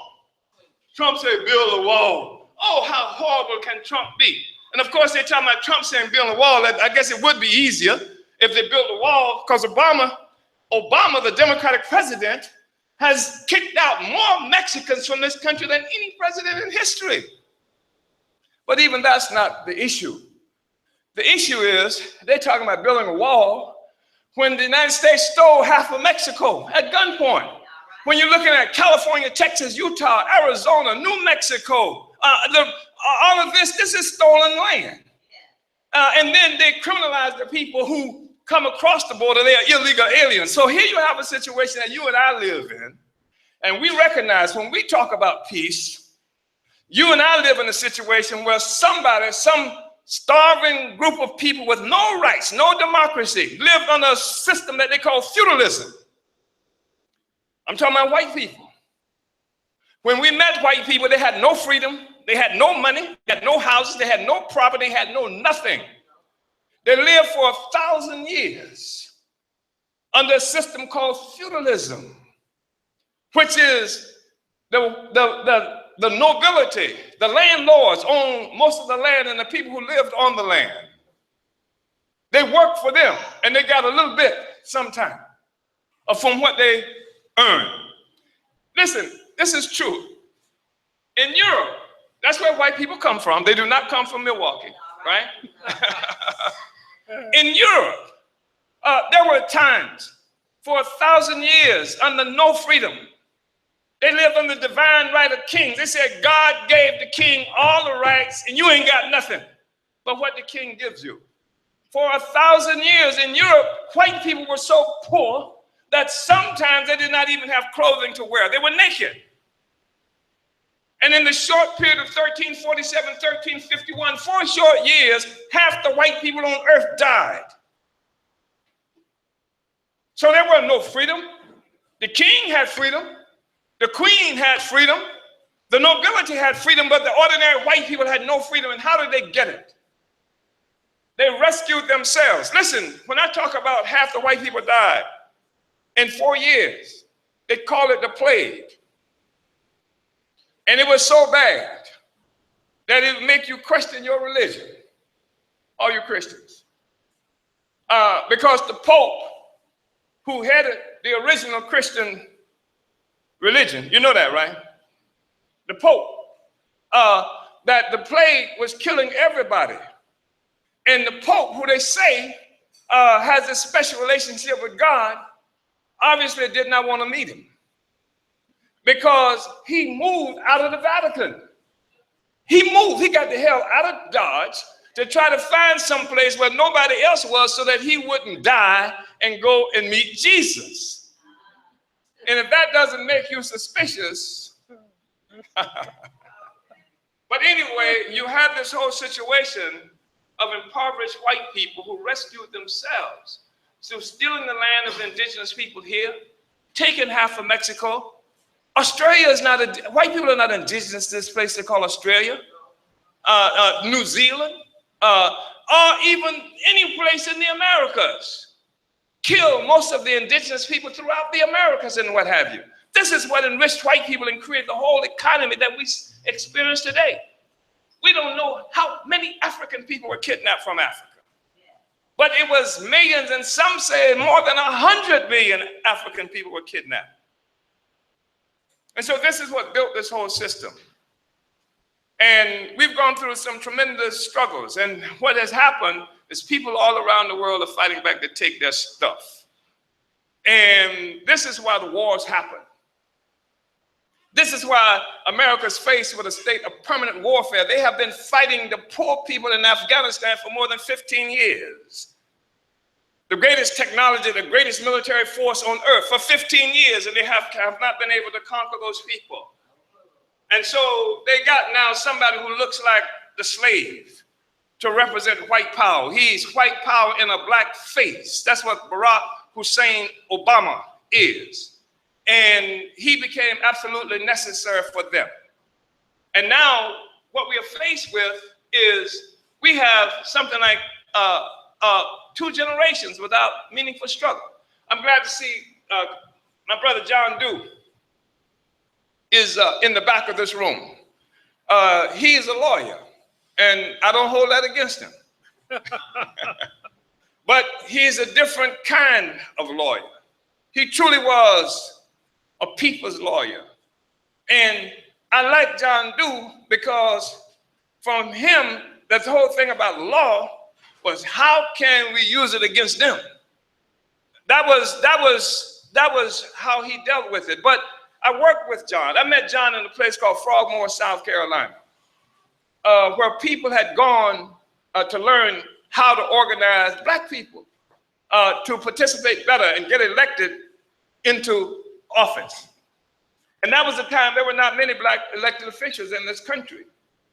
And today there are more than 10,000 black elected officials in this country, and 4 times as many, at least 4 times as many black people who have been appointed to various kinds of offices all throughout this country. But actually we're worse off today in terms of our material conditions with all them Negroes in power than we were when I met John. So I met John in Frogmore, South Carolina, where we were supposed to be learning how to take on getting people elected. And so we went through that process.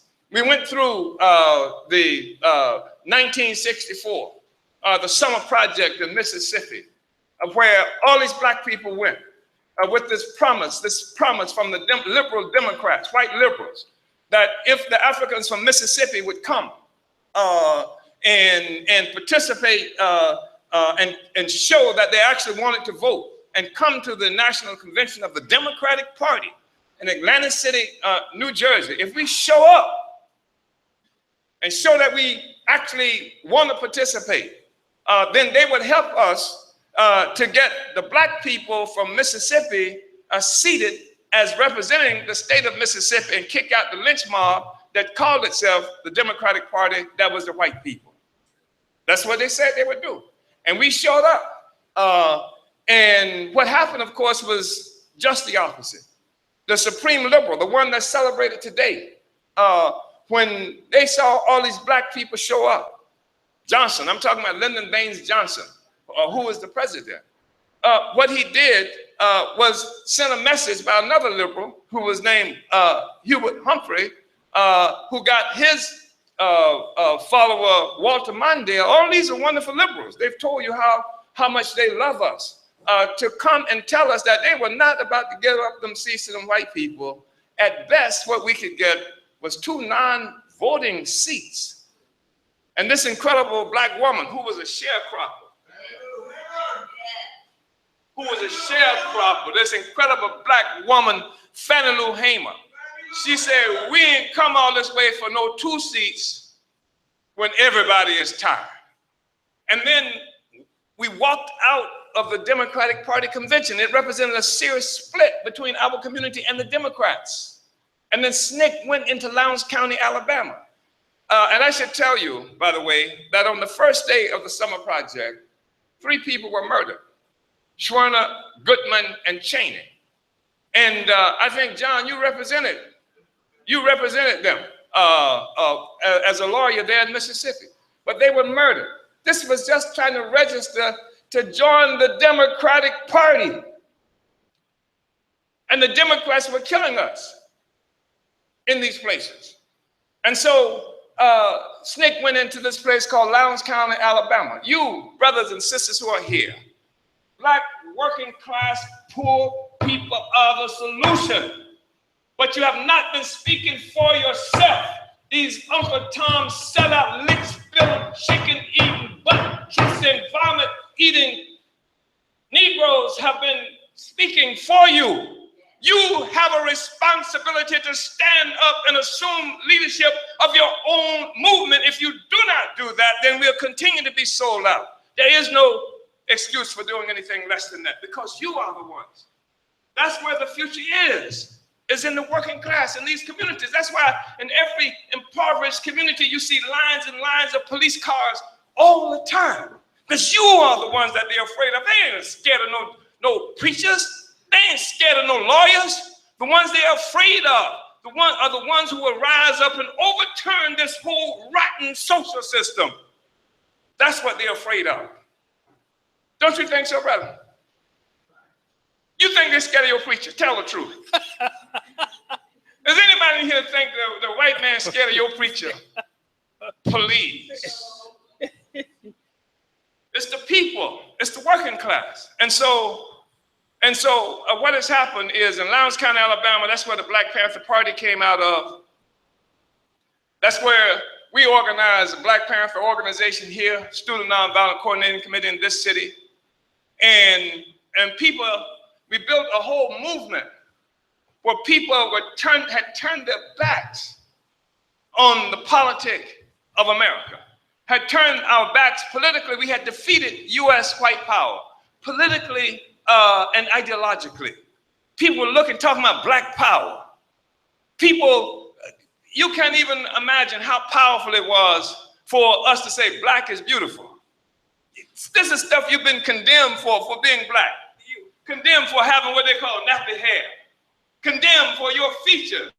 And I can never forget just how thrilling it was to hear somebody stand up and say Say, yes, my hair is nappy. Yes, my nose is broad. Yes, my lips are thick, but I am black and beautiful. This was electrifying. What in the hell has happened to these Negroes who are talking about their beauty, right? Because we had been defined by our oppressor. And it was troubling if they had defined us as savage, bestial, and had defined themselves as beautiful and civilized. Who the hell were they if we were beautiful? And this was an extraordinary kind of movement, a moment in the history. So we built this incredible movement. You had the original Nation of Islam saying the white man is the devil. And you had me trying to join them at one point because even though I'm not religious, I said, I like that explanation. Right? Y'all know what I'm talking about, don't you? Yeah. And it was a thrilling moment. And we had our own program. We said we'd do for ourselves. The Black Panther Party program. The Hunter Militant Organization, we built a program. We discovered Uhuru, which is Swahili for freedom. We discovered that we didn't pop up in this country under some turnip green leaf on a plantation, that we came from Africa, the richest continent on the planet Earth, where all human life and all human civilization originated. That's who we are. It was extraordinary for us, a whole different place. And this is what white power had to destroy. We had an agenda. We were saying in 1966, 68, black community control of the police. And then they wiped us, destroyed our movements, destroyed our organization, assassinated our leaders, and then put these other forces forward as leaders of our community. And that's why we're here today. Because the system is in a serious state of crisis. And as you know, the electoral process is a way that this country goes through choosing its leaders and who is going to run things, and from their perspective, who's going to run the world. But they've got a problem because the polls that they've taken say that almost 70% of the people in this country don't like the direction the country is going in. And the polls show that the two main candidates for president have polling negative for more than 50%. Clinton, 59% negative polling, and Trump, 60%. And if the people change the direction of the country to get what they want through voting for one of them, most people don't even support them. They're disgusted with them. But here you are, black people. You don't even have a program. You don't even have an agenda. At least the white people say, well, I can go to Trump, or I can go to here, or go to there, and you're scared of Trump. Trump got you scared to death, which is why one of the reasons you're going with Hillary Clinton. Right? That's a hell of a state to be in. Just spend all your time, oh God, I hope a good white person get elected this year. You understand? What is that? And what we're saying is that we had a powerful movement, we have to rebuild it ourselves. That we did not come to this country with the right to vote. If we got the right to vote, we didn't vote our way for the right to vote. You know what I'm saying, don't you? We struggled, we forced our way onto whatever agenda that we made it onto. It was through our struggles. And so what I'm saying is, and the coalition is saying, is that it's a terrible place to be in, where we have to pray to get on somebody else's agenda. Oh God, Hillary, you know, what kind of shape are you and you got to rely on Hillary Clinton? I mean, think about this. Hillary Clinton, you got to rely on Hillary Clinton, who is a robber and a thief, and her husband is a robber and a thief, who bleeding Africans in Haiti right now as we have this discussion. That's what makes them fat. That's how their ugly daughter has a future, because of money they're stealing from Haiti and other places around the world. And here you are demonstrating because the police just killed this person, or they just put this person in prison, when Bill Clinton, the one that y'all said was the first black president, is the one who created put 100,000 new police on the streets to satisfy the bloodlust of the white population in this country who wanted us to be under control. This was during a time when they were saying that the Democratic Party was the party of special interest in Jesse Jackson. So Clinton is going to show them that he was no Jesse Jackson white man. And what he did, among other things, he was the governor of Arkansas.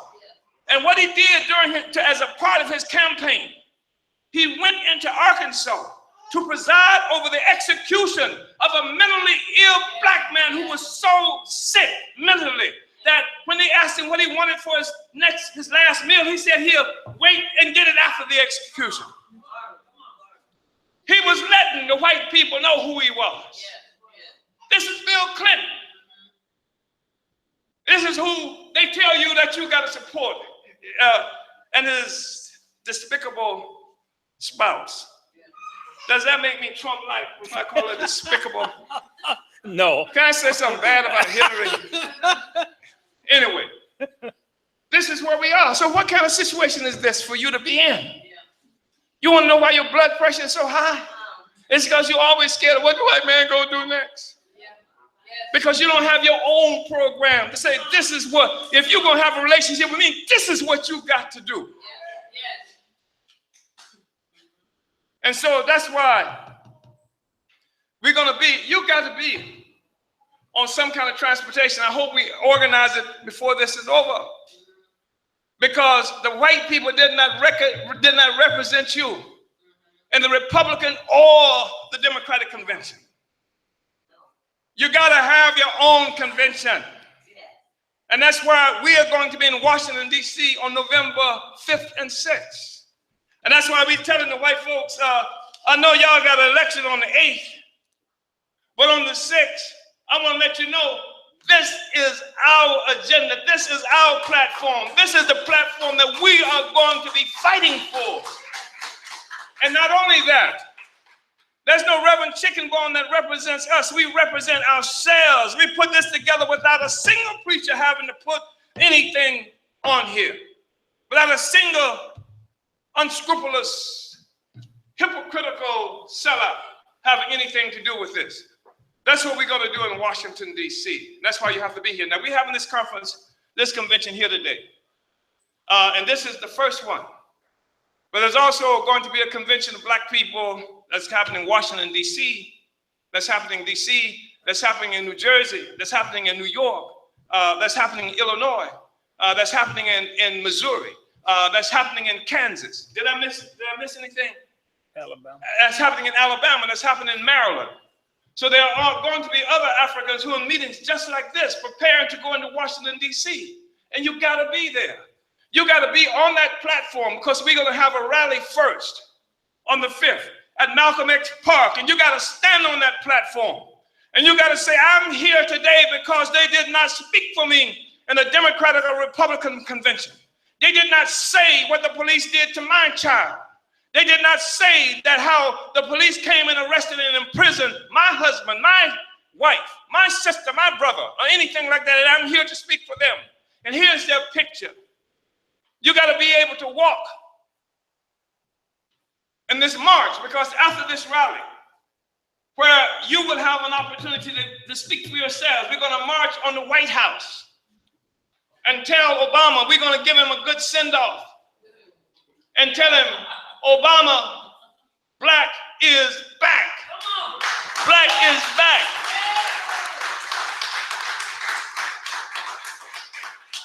And then we're going to march to the White House and march around the gates of the White House, and then across the street from the White House at Lafayette Park, we're going to have another rally. And there are going to be other Africans who will be speaking from Illinois, from Chicago, from Ferguson, Missouri, from Baltimore, Maryland, from all these other places where we have been harassed and brutalized, where we don't have a future, and our children don't have a future. And this is something that you have to live with. Can you just sit down and then allow the future of our children to continue to be in the hands of these charlatans? Or will you stand up? Will you stand up? Will you take your own responsibility for this? That's what we are confronted with now. Because if you don't do it, Reverend Silvertongue will speak for you. Will sell you out. You'll find yourself back on the slave auction block again. So that's why we're here. And it's to empower the African people in our community. And nothing I said should not imply that voting is absolutely worthless. It's not absolutely worthless, it's just almost worthless.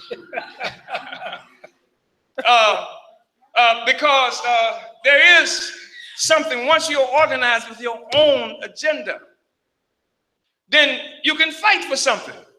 But if you don't have your own agenda, you got some Negro saying he's speaking for black people, he ain't speaking for you. What's your agenda? Is he addressing this agenda that the black community put together? Otherwise, he's speaking for himself. You see. So that's something that we really should understand and assume our responsibility to be organized. And again, this is, I've worked this state with John Duke back there. We have collectively organized the poor. We organize the welfare mothers, didn't we, John? We organize housing project, people who live in these housing projects throughout the state of Florida. We organized the first statewide march in the state of Florida to try and bring food stamps to people here who didn't have food stamps. I mean, that's one of the reasons they came. And these were African working class women and men who participated in this and made it happen. And this is a call for you to stand up again and assume your responsibility to take leadership of our own movement. That's what it is that we're doing. So I want to just express appreciation for those of you who were able to come and for the work that's been done to pull this convention together. I know we've got people here from Gamesville in the vicinity. This is my beautiful daughter and my two grandchildren who are sitting there. Yeah. Africa, Asata, Queen. Yeah. And I'm glad to see you. They came from that Gainesville area. And there was supposed, Wachula's in the house. Can I see Wachula? Let me see a hand. All right, Wachula in the house. and Wachula pretty country. But these sisters ready to battle, and they have been fighting almost by themselves for a long time. And that's one of the things that's going to be so important. You got to stand up on that platform and say, I'm from Wachula, and this is what's happening to my people in Wachula, so that Africans who are in Ferguson and who are in Chicago and who are in Baltimore and who are in New York and Washington, D.C.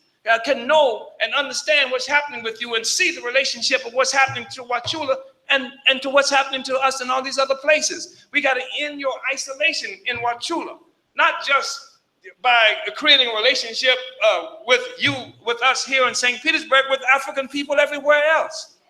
Who else is in the house? We got Wachula, Tallahassee, Gainesville, where else? Tallahassee. Where is Tallahassee? That's my granddaughter. Oh, right on. And got Quincy in the back room there. This is John Dew. They tried to kill him in Mississippi, and they were looking for him. They were searching for him in this little race he had with his car, and they stumbled into this Indian, and they thought it was him, and caused an international incident by almost killing this man from India, right? And that was probably one of the first times that John was happy that somebody else had to take the heat. But this brother is an incredible brother, and I want to say that. He was a lawyer, and he worked for the Congress of Racial Equality for a long time. He was their lawyer for the state of Florida, and we worked with him. And he was the one, we slept in his office on the table at different times. We were real organizers. We were talking about situations where we were supposed to get $15 a week that we never saw. The $15 just to come to wash your clothes every now and then. And he was always having to duck out the office. This was incredible. We sometimes jumping out the window because the sheriff was coming to evict him not paying the rent, but he did the work for the people. He did the work for the people. And he taught us how to draw up corporations and stuff like that. I got more corporations listed in the state of Florida probably than most lawyers. He taught us how to do that, and he is the one that also did the 501c3 that created, that owns this building right here. He did that. And just a tremendous work and what have you. So where's your check? As soon as we get to reparations, we're going to pay you off. He is the one who, the B'nai B'rith, the Jewish organizations assaulted him. I think they resulted for a while with him being unable to practice law because of what he was doing in the African struggle. He's the one who worked with us in the Freedom House over on Harrison Avenue when we talk about Uhuru, and he said, we're going to be Uhuru, we're going to have to be Mau Mau. And I've got the scars on my arm right now from the candlelit ceremonies that we would do that was to emulate what the Kenyan Land Freedom Army of Mau Mau was doing there. It was an incredible soldier. I have so much respect for what this brother has contributed to the movement. His wife was also a sterling feature, especially in the struggle of Florida. She was one of the leaders of the movement in Tallahassee, Florida. And it was really interesting when they were organizing in Tallahassee, some of them associated with FAMU, the police would come out with their dogs to intimidate people, and they got their own dogs, John and Patricia, and one of which was named Freedom. They had a big old dog named Freedom. Was Freedom, right? Yeah, Freedom. We organized throughout the South, and I was a part of a voter education anti-poverty program that he headed. I organized voter registrations throughout Florida. Almost went to jail in Gainesville.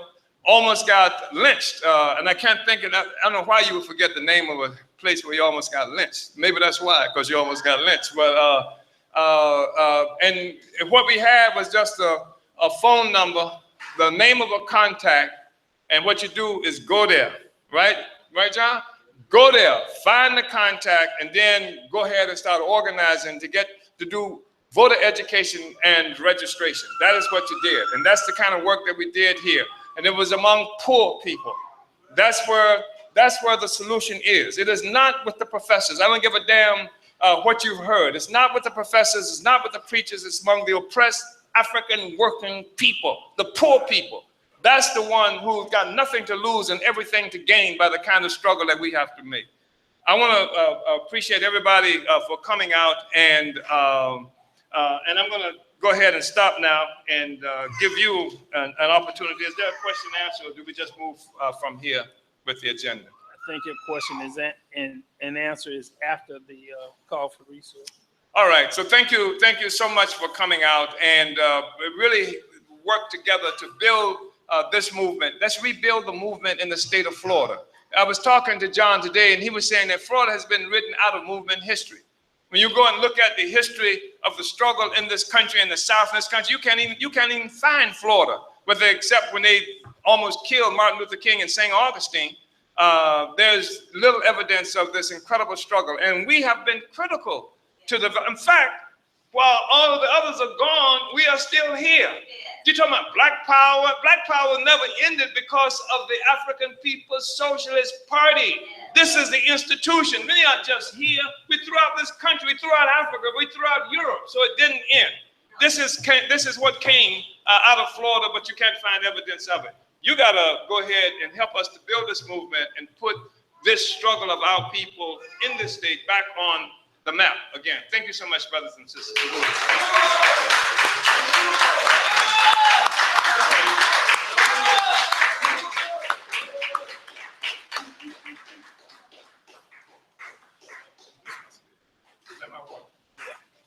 Yeah, that's right. Thank you.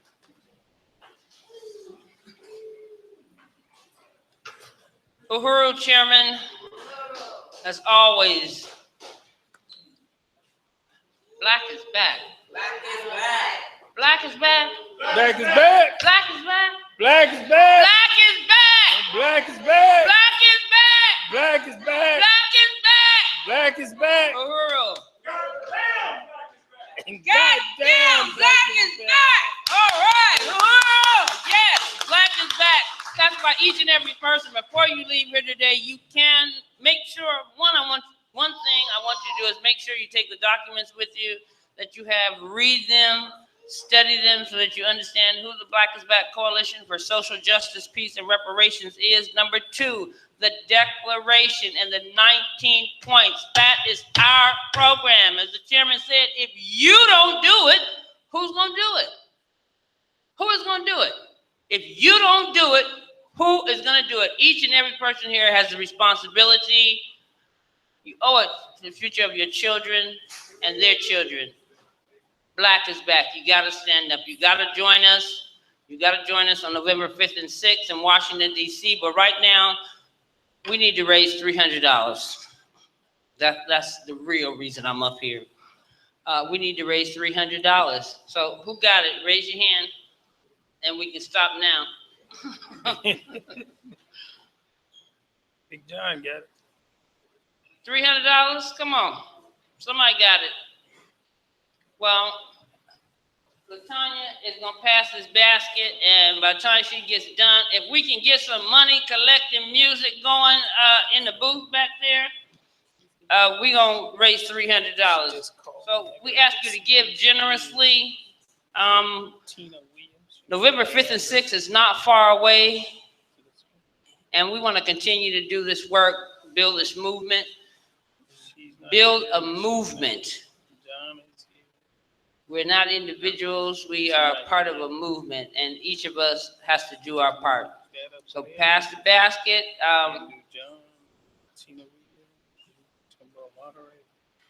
And I know we can do this. We'll raise this $300. What's wrong? I can't get no music, can't get no tunes, can't get no. And that's it. Who is it right to check out to? Who write it out to NPDUM?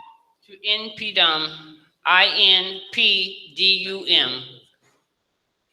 $300. We can do it. Don't take long. Quickly. Gosh, that was great, Chairman. That was fantastic. And I really appreciate the fact that you pointed out that each and every one of us has a responsibility. All right, Uhuru. That each of us has a responsibility to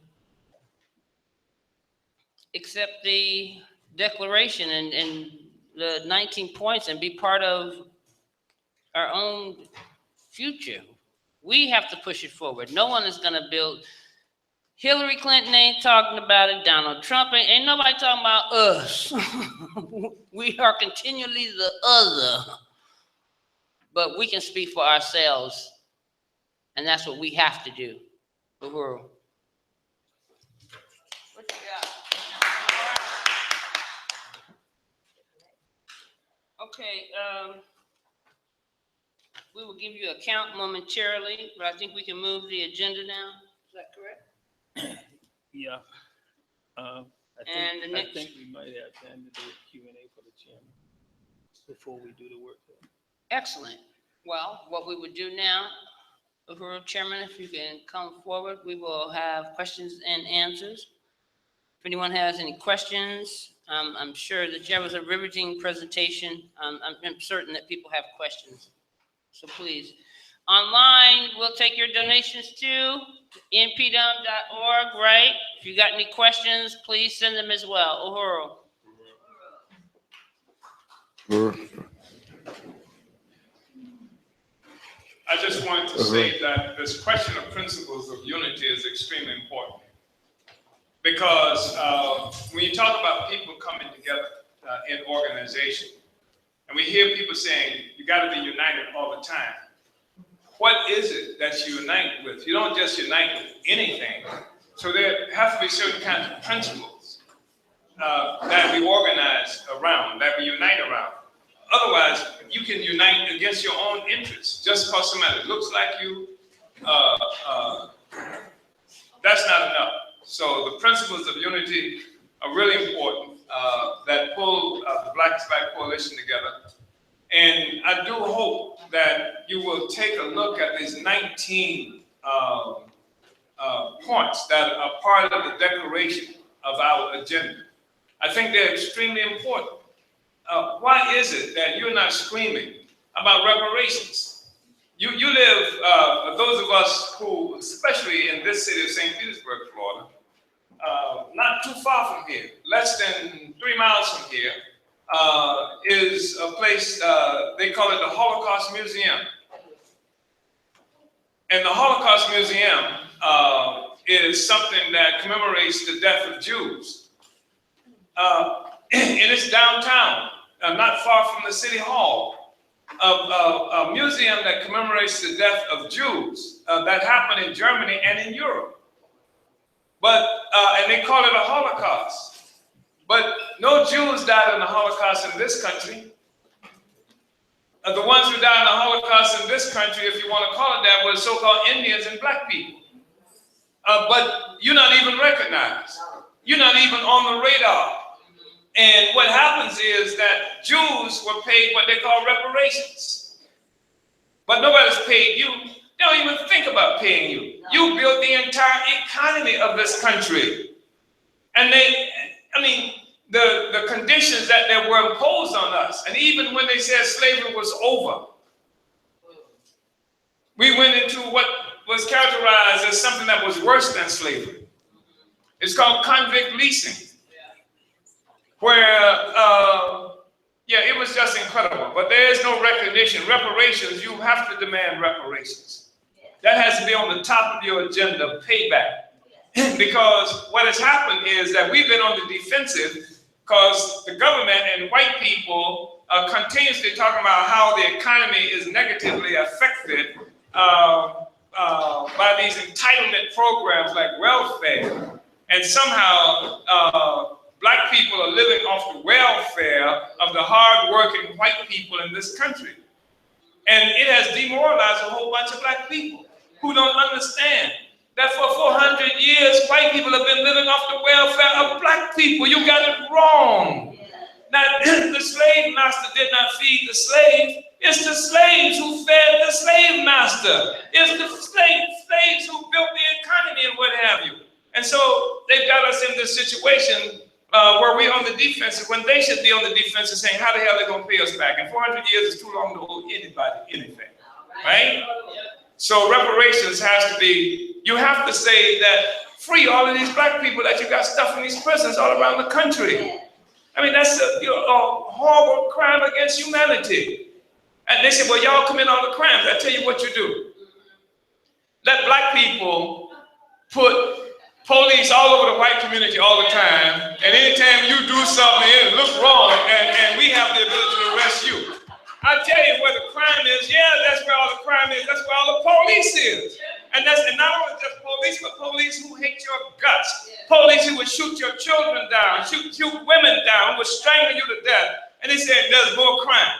If you put as many cops under black control in the white community as there are cops under white control in our community, the crime would look like that too. So they can't convince me of anything like that. So we want we want a release of all these Africans in prison. We'll fix it. We'll fix it. Just let them go. Let them go. We want our brothers and sisters and our relatives and mamas and daddies out of these damn prisons. We want to be able to live without being afraid that our children, our boys, you got to be terrorizing your own son because you know them white people will lock him up if they don't kill him in the streets. We got to be free of that. Free them all.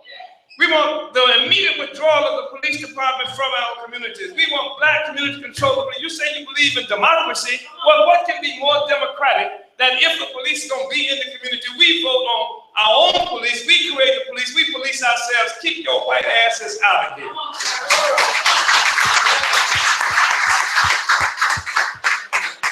That is democratic. That is democracy. But they don't believe in democracy when it comes to you. So those are just, a couple of points. We want to protect. We need to be able to have some something that looks like economic activity. We have to have political economy in our own community so we can begin to feed, clothe, and house ourselves.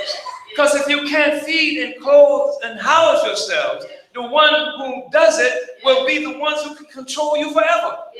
In this city, as an example, it's not just true of this city, but in this city, 50 years ago in this city, there were black-owned grocery stores, there were black business districts, there were black dry cleaners, there were all kinds of things in our community. And then you've got these old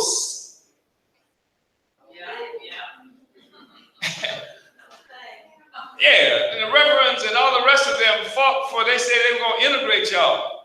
And they integrate you out of existence. And what has happened is now those businesses don't exist. But when they did exist, the black people who owned those businesses had to have some kind of loyalty to the black community because you fed them, you fed their children, they had to depend on you, you had to get along with them for you to come to their store and what have you. They had a relationship with you. But now the black middle class, they're not the ones who do that. They get their living because they work for the city, they work for the county, they work for this and that, and because of that, they've been turned into cowards and punks that cannot stand up for their own community. Because if they do, the white man won't like it, and then will cut their jobs off and things like that. So we have to have economic development so we can feed, clothe, and house ourselves. If you have your own supermarkets, then that means that the person who's going to high school, like I saw when I was growing up here, can get a job there, can learn how to become a butcher because he works in the local black-owned supermarket, black-owned grocery store, can learn how to do all these things and can aspire to also own them. But now, there's not that kind of aspiration that's staring them into the face because you don't have your own political economy. And money doesn't circulate in your community like it used to. Where you had construction, people who own construction companies and things like that. So the money comes right into your community and it spins right out to the white man. White man gives it to you in the front door and then just goes around to the back door and wait for you to come back to you. This is what this program promotes. We also say that I'm tired of white people bleeding Africa. I am. Africa is the richest continent on the earth, on the planet Earth. And what they have successfully done is disconnect you from Africa. So you don't even know you are African. They trick you into believing that somehow you can be an African when you get on a boat in Africa, right? And then when they bring you over here, then you turn into something else. That's the most ridiculous thing in the world. And then when they convince you that you're not an African, they go back and they just loot and steal everything from Africa. And here you are fighting for food stamps and welfare, and they're stealing every damn thing you got. Because you ain't no African, and also because they make you ashamed of Africa. They make you hate Africa, and things like that. They tell you nothing in Africa with monkeys and stuff like that. No, monkeys and white people who you have to kill to get out of there because they're looting every damn thing that's there. This is the kind of reality that we're confronted with. So we want them out of Africa. In this thing they call Africa Command. They got military forces all over the continent of Africa. The United States has something like more than almost 1,000 military outposts around the world. More than around the world. And you won't find any other country with anything like that. You won't find any other country with 30. With 30. And that's because they have to control the world to continue to bleed it, to continue to steal everything that people have. And they want you to be a part of that. And the way they keep you in line is that they keep dangling a Hillary Clinton or somebody else before you for you to vote for. And when you do that, you're voting against your own self. So we have to have our own agenda. And this is what we want you to look at this and be able to unite with it. And be able to come because you want the police out of the community, because you want reparations, because you want health care. Why shouldn't you have health care? Free health care. Free health care. Of course, it ain't free. We done paid for it 1,000 times over. We want it. We want free education. The public education system in this country was created by black people after slavery. We want free education. Well, they say we can't do that because who gonna pay for it? We've already paid for it. We've already paid for it. So these are the kinds of things that we have to fight for if our children are to have a future. We can hold our heads up with some kind of dignity. Instead of believing this nonsense that somehow we were just savages and we're lucky the white man came and enslaved us and took us out of the jungles and what have you. White people came out of the jungles as a consequence of enslaving us. And this is a literal truth. I'm not just making this up. Anyway, so is there anything that anybody wants to raise in terms of anything that's been said up to now? We're talking about this being a state convention. Our objective here is to win you to unity with this agenda that we're going to go to Washington, D.C. with, where we're going to be with other brothers and sisters, some of whom will be having conventions like this in various other places around the country, in Maryland, in D.C., in New York, in New Jersey, in Illinois, in Missouri, in Kansas, in Alabama, in Texas. People also will be conducting these kinds of conventions, and they're going to be organizing to go into Washington, D.C. They're going to be organizing to go into Washington, D.C. To be able to support this agenda that we've been talking about now, with these 19 points. And you need to be there with them.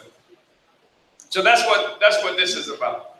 Is there anything anybody want to raise in relationship to that? You're going to be able to go there from Wachula. Tell the truth, Snackatoo. Huh? You want to go? Yeah, we have to make that happen. We have to make that happen. From Wachula. How many people here plan to make this trip with us to Washington, D.C.? All right, all right, all right. Come on, y'all. I didn't see all the hands. Huh? Yeah, who's going? Who's going to Washington, D.C.? March on the White House. Have a rally at Malcolm X Park. Yeah, so turn my people loose. Right? Yeah, let my people go. Yeah. Yes. Can you give her? Yes, there it is. Thank you. Ura, I have a question regarding the UN talking about reparations and that the US should give reparations to Black people. And I'm just a little hesitant about us being given anything. So I'm not sure why is the UN talking about us and receiving reparations, and if that's something that we would want to take, because it seems like we need to fight for what we need so that it's the real thing. Yeah, that's a good question, because the reason the United Nations is doing this, a lot of African people work for a long period of time and forced the United Nations to have a special conference that happened in Durban, South Africa. It was a conference against, what was it called? Racism, xenophobia, and related intolerances. So this came about as a consequence of a lot of struggle that went on for a lot of time. Some people in the movement are preoccupied with doing that kind of work with the United Nations. So they got it on the agenda. And in Durban, what happened was the United States government refused to send any representatives to this. They had representatives from various governments from throughout the world. The United States didn't send any representative, and Israel didn't send any representative. And told a Negro who I think was it Colin Powell, who was then the was it Colin Powell, who was the what do you call it? They call it Foreign Minister, Secretary of State, and none of them could go. So what happened was at that conference, thousands of Black people and others from around the world came to that conference and forced them to declare that slavery and colonialism are crimes against humanity, right? And reparations have to be paid. Now, a crime against humanity, there is no statute of limitations for that. You understand? You can't say what happened a long time ago, right? And so that happened. Then also they laid out certain things, remedies that these different governments, Canada, England, and various others had to do to repair this. And of course, most of them haven't done anything. The United States didn't do anything as well. But the United States didn't have to be that for it to be international law. And so In fact, the person who heads the reparations working group for the coalition is somebody who's worked very hard, participated in that, and who's leading this campaign. So reparations is not something they're going to give us. If they make the concession today, it's because the struggles that we made around that question that forced them to put it on the agenda. Now the next thing is to get it. And the point that has to be understood is that at the point where international law says it's due us, it's ours, then the question is implementation. And so what that means is that, well, a lot of people do reparations. A lot of people go out and do a bit of reparations on their own, but that's the question before us. And that's why you have to stand up in these communities. Because most people in our communities don't know anything about this. Most people in the housing law don't know anything about what the hell is happening at the United Nations. Most of the time, don't even give a damn what's happening in the United Nations. It's hard just to get fixed in our own communities and get the children out to school in the morning. You want me to know something about the United Nations? That's why it's so important for you to be here. But yes, the reparations demand is something that we can work with and fight for. John. OC Tutu.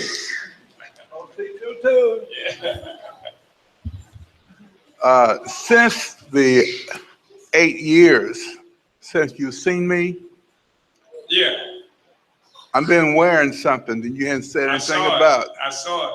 I'm wearing a cross. A cross? No, I didn't see that. That's right. You think vampires are around? Now listen to me. Okay. The reason I'm wearing this cross, because I went back home. I came back home to join the church of my grandmother, the African Methodist Episcopal Church. Mm-hmm. I joined that because the organizer of that church, his name was Richard Allen. Yes. Back in 1790s. And he called himself a free African. Yes. Hear that? Yes. He didn't say Negro. Yes. Didn't even say black. Yes. He said free African. And with other free Africans, when the plague hit Philadelphia, he and the other free Africans mobilized to save and repair and heal everybody, Yeah. black and white.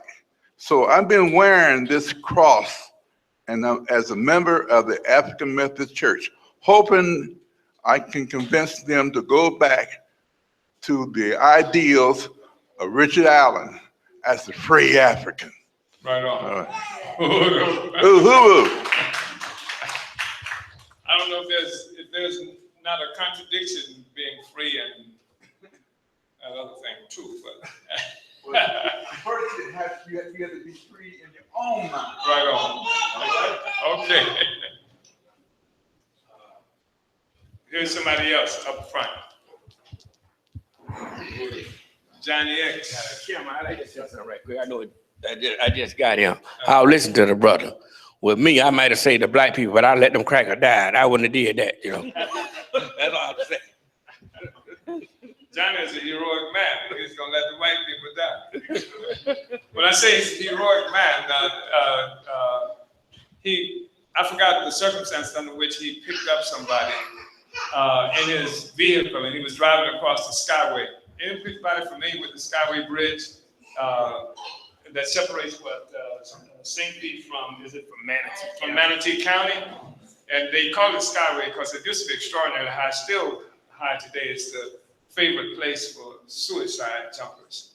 And Johnny picked this guy up, and he was crossing the Skyway.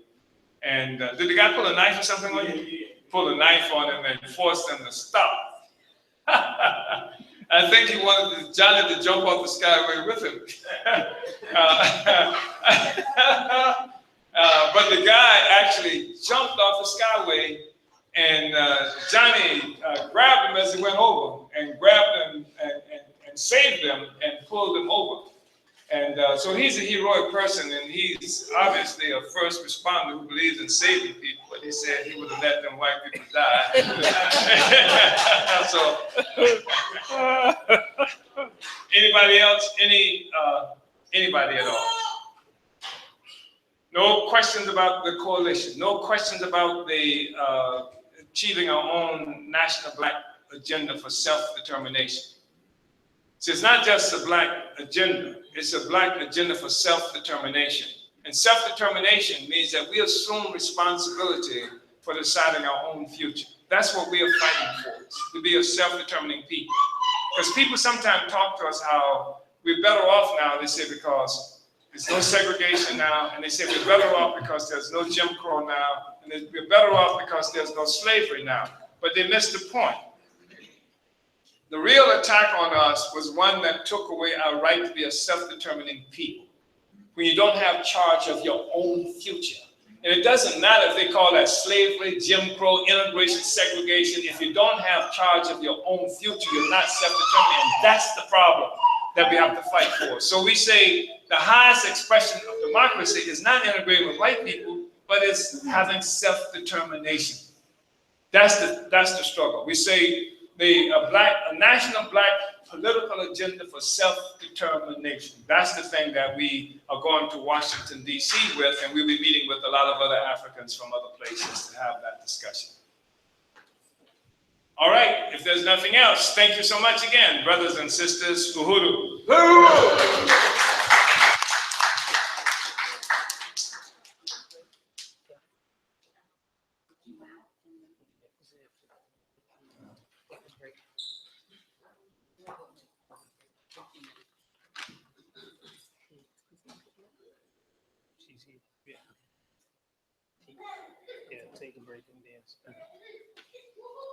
Uhuru.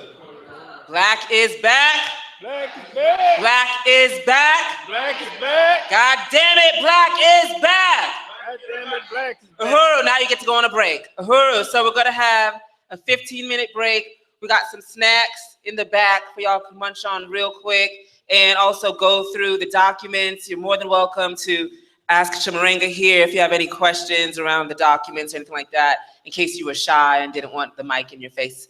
But yeah, so for 15 minutes, just go on break, and then we're gonna be back and we're going to be discussing the struggle for self-determination and the fight against mass incarceration of African peoples, and it's gonna be moderated by Timba, and we're going to have, the speakers are going to be Attorney John Dew, Tina Williams, and it's going to be moderated, like I said, by Timba. So 15 minutes. And Willett Lockett. Uhuru.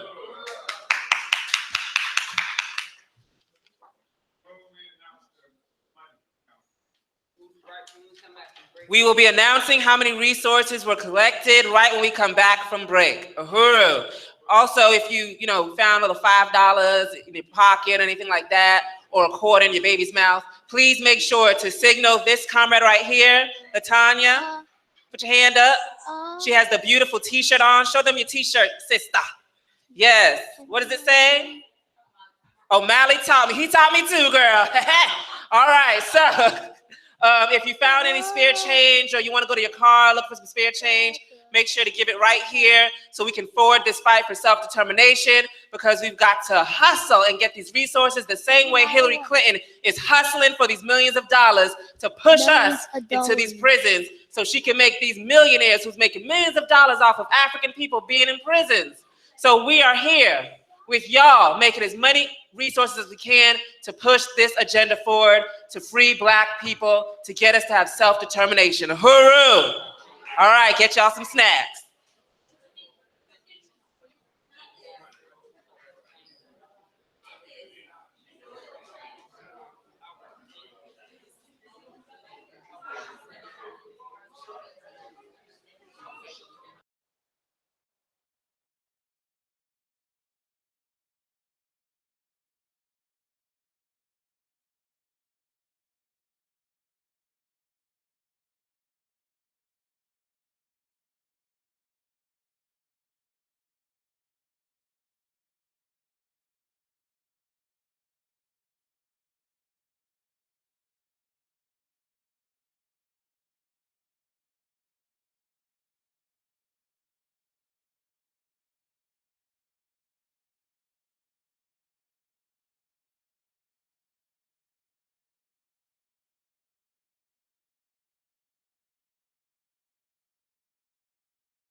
true that it is up to us to change these horrific circumstances that white power has put us in. Now, I just wanted to lay out some facts that I looked up online that you can look up as well when it comes to mass incarceration of African people, of Black people. 1 out of every 3 Black men will go to prison in their lifetime. You can look around this room and go 1, 2, 3, and out of those 3, they either went to prison in their lifetime or will be going to prison in their lifetime. 58% of Black children are sentenced to adult prison. 58%. Your child going to court has a better likelihood of going to adult prison than an institution made for children, which is just another word for a children prison. 58%. This is an astonishing one. This is while the president they say is our president, right? Obama's in office. In the last 3 years, the number of Black women going to prison has grown. Guess how much? 800%. What even is that? 800%. 800%. It looks like to me what they have done for Black men's relationship to prison, now they're gonna say, now we're gonna do the same thing to African women. And they catching y'all up real fast. 800% in 3 years. Michelle Obama is not concerned about that. She's not hustling and talking and traveling America talking about that, but she's hustling and traveling to get votes for Hillary Clinton. Black people receive sentences 21% longer than whites for the same crime. For the same crime. 1 out of every 15 Black men are in prison right now. Right now. Right now, 1 out of every 15 Black men. But 1 out of every 106 white men are in prison. That's not on Hillary Clinton's agenda to overturn any of this, to end any of this. You ain't hearing Hillary talk like Chairman Omali Yeshitela just talked. You ain't hearing that from Bernie Sanders, right? But he's trying to cause some kind of revolution. And you never heard that. These concerns come out of the mouths of Obama or Michelle, right? But this is what affects us every day, and this is what we're going to talk about and our plan to end this, because we're not going to have 4 more years of this. We're not going to have 4 more years of this. For another 3 years, it's going to be another 800% of African women being pushed into these prisons. No more, because Black is back. Say it. Black is back. Say it. Black is back. Uhuru. Uhuru. So now we have an amazing panel today. And this panel is going to discuss the struggle for self-determination and the fight against mass incarceration of Black people, of African people. We're going to discuss that today. And the moderator is going to be Timba, who is the Director of Agitation Propaganda for the African People's Socialist Party. We have amazing speakers today that are going to tell you about their stories about mass incarceration, about the struggle for self-determination. We have attorney John Doe, Uhuru. We have Tina Williams, Uhuru. We have Willette Lockett, Uhuru. And we have the brother Grady Marshall, Uhuru. So now I'd like to present to you our moderator, Timba, Uhuru.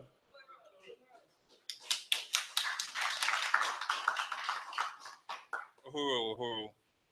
My name is Timba Chibanda. I'm the Director of Agitation and Propaganda. I've been wanting to say that. That kind of rhymes. But I've been wanting to say that for a long time. But I'm here to moderate this discussion on the struggle for self-determination and the fight against mass incarceration of African people. Gazi Kodzo had spoke out, read off some stats, and I have a couple of them myself that I wanted to read off also. This is a very important issue because this is not only the mass incarceration epidemic, if you want to call it that, is not only just something that is harming and hurting our communities, but it is an act of genocide.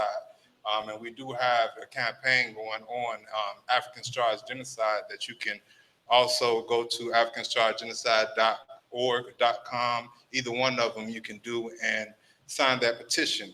But Gazi had ran off some of the same statistics that I had, but I have one specifically from the New York Times. It says for every 100 Black women not in jail, there are only 83 Black men. So that's 17 men missing out of prison. Out of the circulation, as they call it, in the world or in the U.S. And they say that's due to jail, prison, or early death. And that same number of for every white woman, for every 100 white women that's not in jail, there is only one white man in jail. So that's crazy. Those statistics are crazy. That is coming from the New York Times. If you don't trust my credibility, so that is coming from that. So it is very important that we have this conversation and we have these things on our national Black political agenda for self-determination. So without further ado, I'm going to go ahead and introduce our first speaker. And each speaker has 10 minutes. So the first speaker is Attorney John Doe. All right.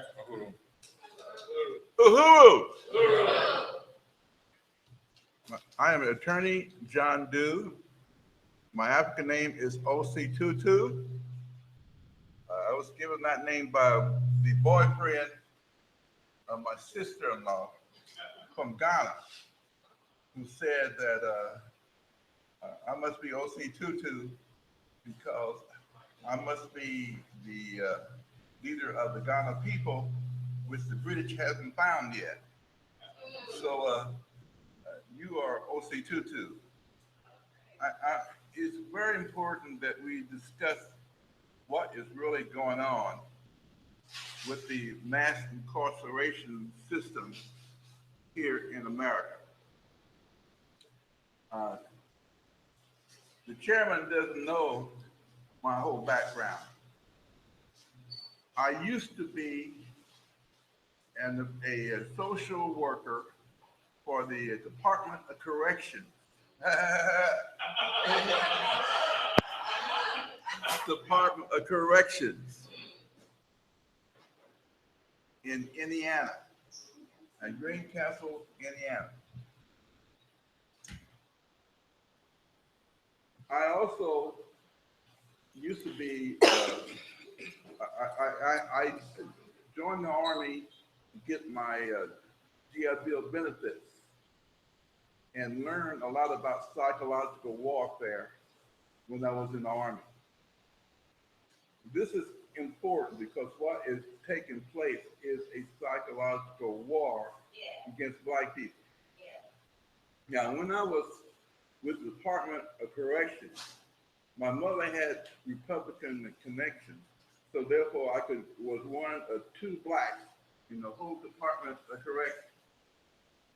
Now, what is important in the Department of Corrections is a classification system that when you enter into correction, they have a psychologist, they have a minister, and they have a social worker to determine how you are going to be classified. And as you probably know, even back then, Blacks were sent to doing hard duty, what have you. The whites had different kinds of treatment. But this classification system is continuing right now in the school system. In the school system. There's a study showing that this is even happening on a preschool level. When your child, even before they get to school, a decision is going to be made as to how they're going to be determined. Now, you probably heard of some of the studies by Kenneth Clark about the white Dow and black Dow how black babies always choose, the white down. But what he did not tell you is that this was done deliberately by the system of education, even at the child care level, even before they get to school. And this is critical because this classification system determines what that person is going to wind up. Now, how in the Department of Corrections in Indiana or in Florida, there's a book called The Restoration of Self by psychologist Heinz Kohut. All these Department of Corrections, both on the local level, like in the sheriff's office, or on the state level, or in the federal prisons, you have a psychologist that when you come in, they determine whether or not yourself is not, it needs to be restored. Now, what they find out, what they've determined in relation to Black people, there is an interest to make sure that Black people are classified in such a way to feed what? The mass incarceration system, which is the private prisons, which are run on the benefit of the Koch brothers, who put money in these private prisons. So there is a financial interest to keep Blacks in the prison system. I want to share that with you because what is important, how do we address this? How can we avoid this classification system that classifies our children to go to prison? Now, I was lucky in relation to my children. Joe, you were talking about Tanada Reed. Patricia, because of her work in the civil rights movement, was able to have our children to go in a special preschool program.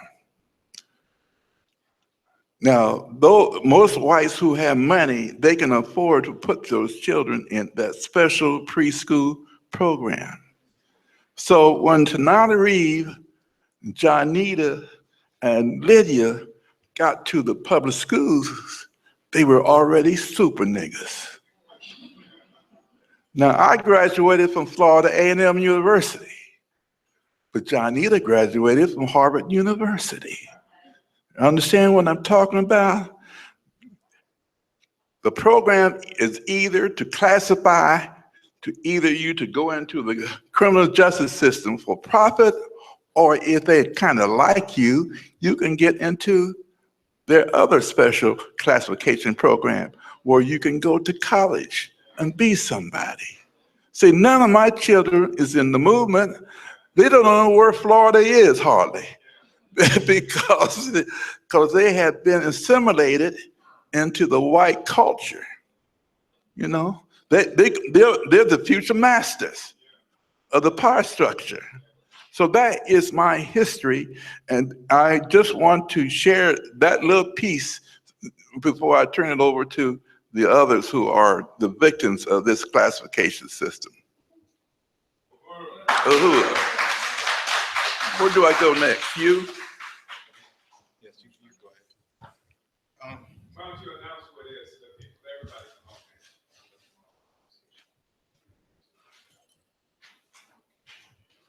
All right, so next up we have,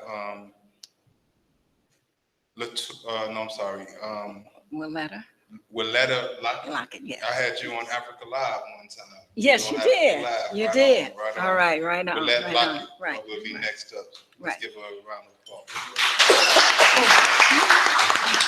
My name is Willetta Lockett, and I live in Orlando, Florida.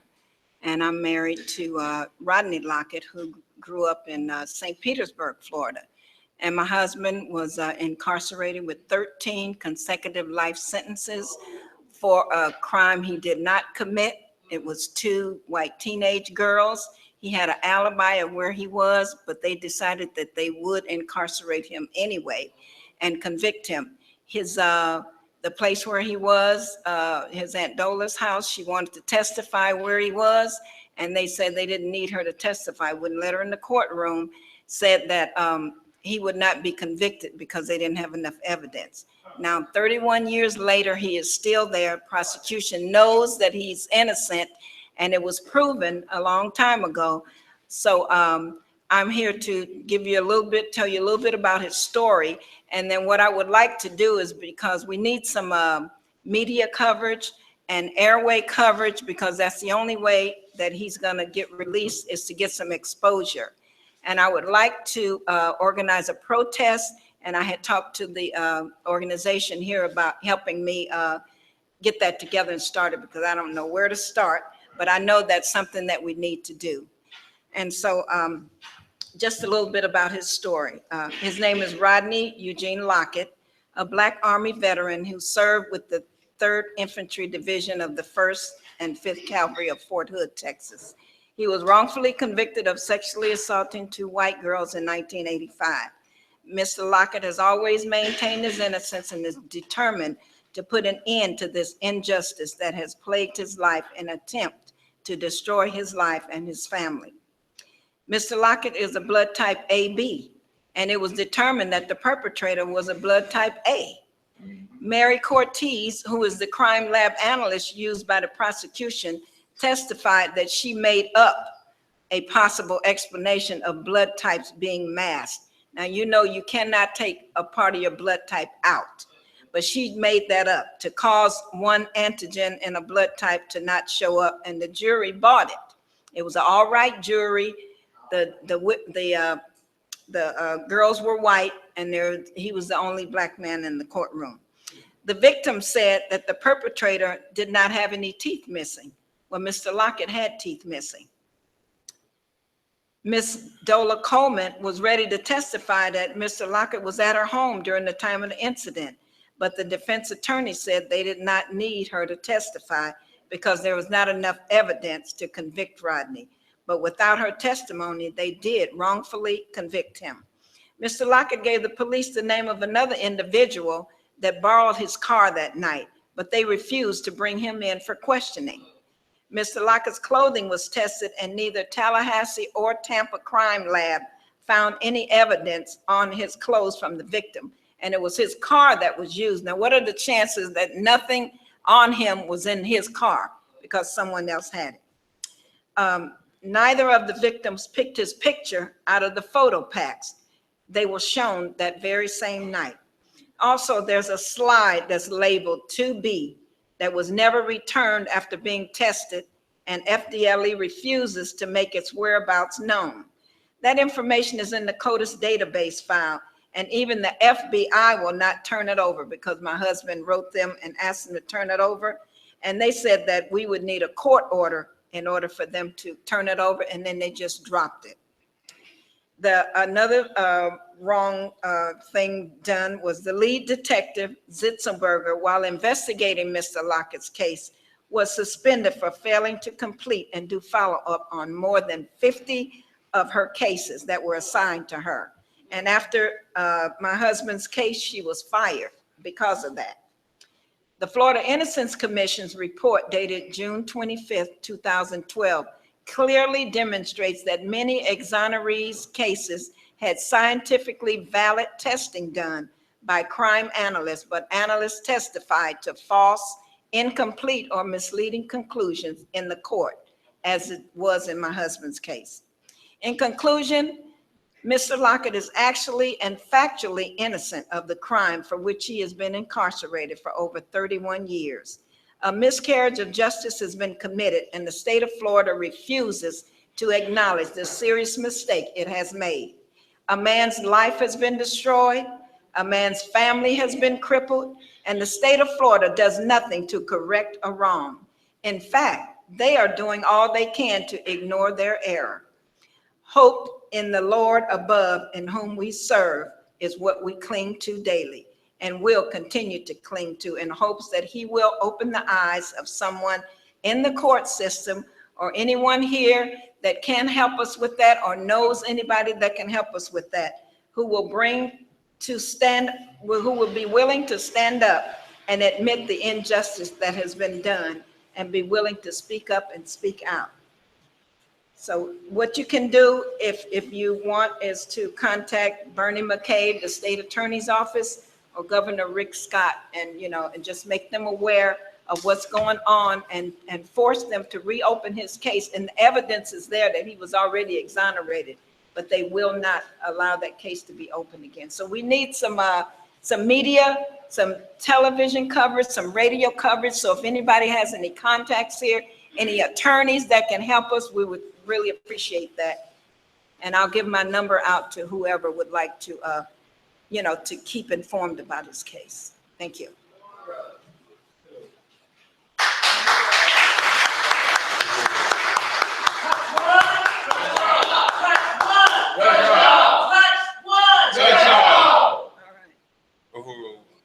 I want to thank Willette Lockett for that that narrative of what happened, what goes on. It's the same thing too often. You don't have to do anything in order to be trapped and corralled by this colonial system, our oppressor. And even when you're innocent, you're not. So we have to come together and forward this national Black political agenda for self-determination and just, control our own lives, Black community control of the police. All those things are in order at this point. So again, thank you for that, Lockett. Thank you. Next, we will have Grady Marshall. Yes. Grady Marshall. Go ahead. Uhuru. Ladies and gentlemen, I know this lady's husband personally, and I got to know this man on a very personal basis, because sitting before you at this table is the man that did 28 years, 1 month, and 3 weeks straight in the Florida Department of Corruption. It's not corrections, it's corruption, okay? The state of Florida was seeking death by electrocution because in 1983, there was no lethal injection. And I killed a person defending my own life. No prior felony records anywhere in America. I had a 75-year sentence. I had a lot of friends that was doing what we call a duck foot. That's a mandatory quarter. And they didn't survive. State of Florida have 2 graveyards. If your family don't want you, my roommate worked in the tag plant. He would stamp your name and your DC number and a license plate, and carpenter shop would build you a pine box, and they would put you in it and drop you in the ground and set that license plate in a little slab of cement, and that was your grave marker. I've seen dozens of my friends either die or get killed. When I started my time at probably the 2nd worst prison in the state of Florida back in the 70s and the 80s. I think the worst was FSP, Florida State Prison. Next was Rayford, better known as UCI. That's where I started my sentence. 75 years. I walked out of prison April the 2nd, 2011, a free man. I was up under the parole system, but I refused the white man's parole. I was determined to either die or walk out a free man. And they hated me. 1 year before the expiration, because I expired my sentence. When I walked out of prison, April the 2nd, 2011, I walked out with no parole, no jurisdiction, no supervision, no restitution, no anything. I bought my 75 years to the door through the way my gain time was structured. And a year before I got out, the parole commission came to see me, gladly wanting to hook me into parole. Because as soon as I walked out that door and the police gave me a ticket for jaywalking, they could put me back in prison and I can do all of my sentence. So I asked the parole examiner just like this. I say, sir, I said, I don't mean any disrespect to you. I said, but do you have a grandmother? He said, Marshall, I sure do. I said, well, sir, then you need to give her my parole. I said, because maybe she can use it, because I sure can't use it. But because I said, sir, it was nothing he can do. And that cracker turned red, then red on a fire truck. He said, get him out of here. And I say, thank you, sir. because I had like maybe 13 months to max out my sentence. And they kept moving me from camp to camp to camp to camp. And because I wouldn't go along with their games, they had their snitches to lie on me. But I met this lady's husband in the Rock. And as God would have it, we shared many different institutions together. Either he got transferred first or I got transferred, or we always wound up seeming like God would bring us back together. And we built strength from each other. Because my Bible tells me that like spirits identify. Whenever a bus pull into a Sally Port gate in prison, when a homosexual get off, within 72 hours, he's gonna be with the rest of the homosexuals on the compound. If a guy like to gamble, within 72 hours, go by the gambling table, that same guy that got off the bus with you, you see him already over there with the gamblers. Guys who are positive people, gonna hang out with positive people. Let me tell each and every one of you something right now.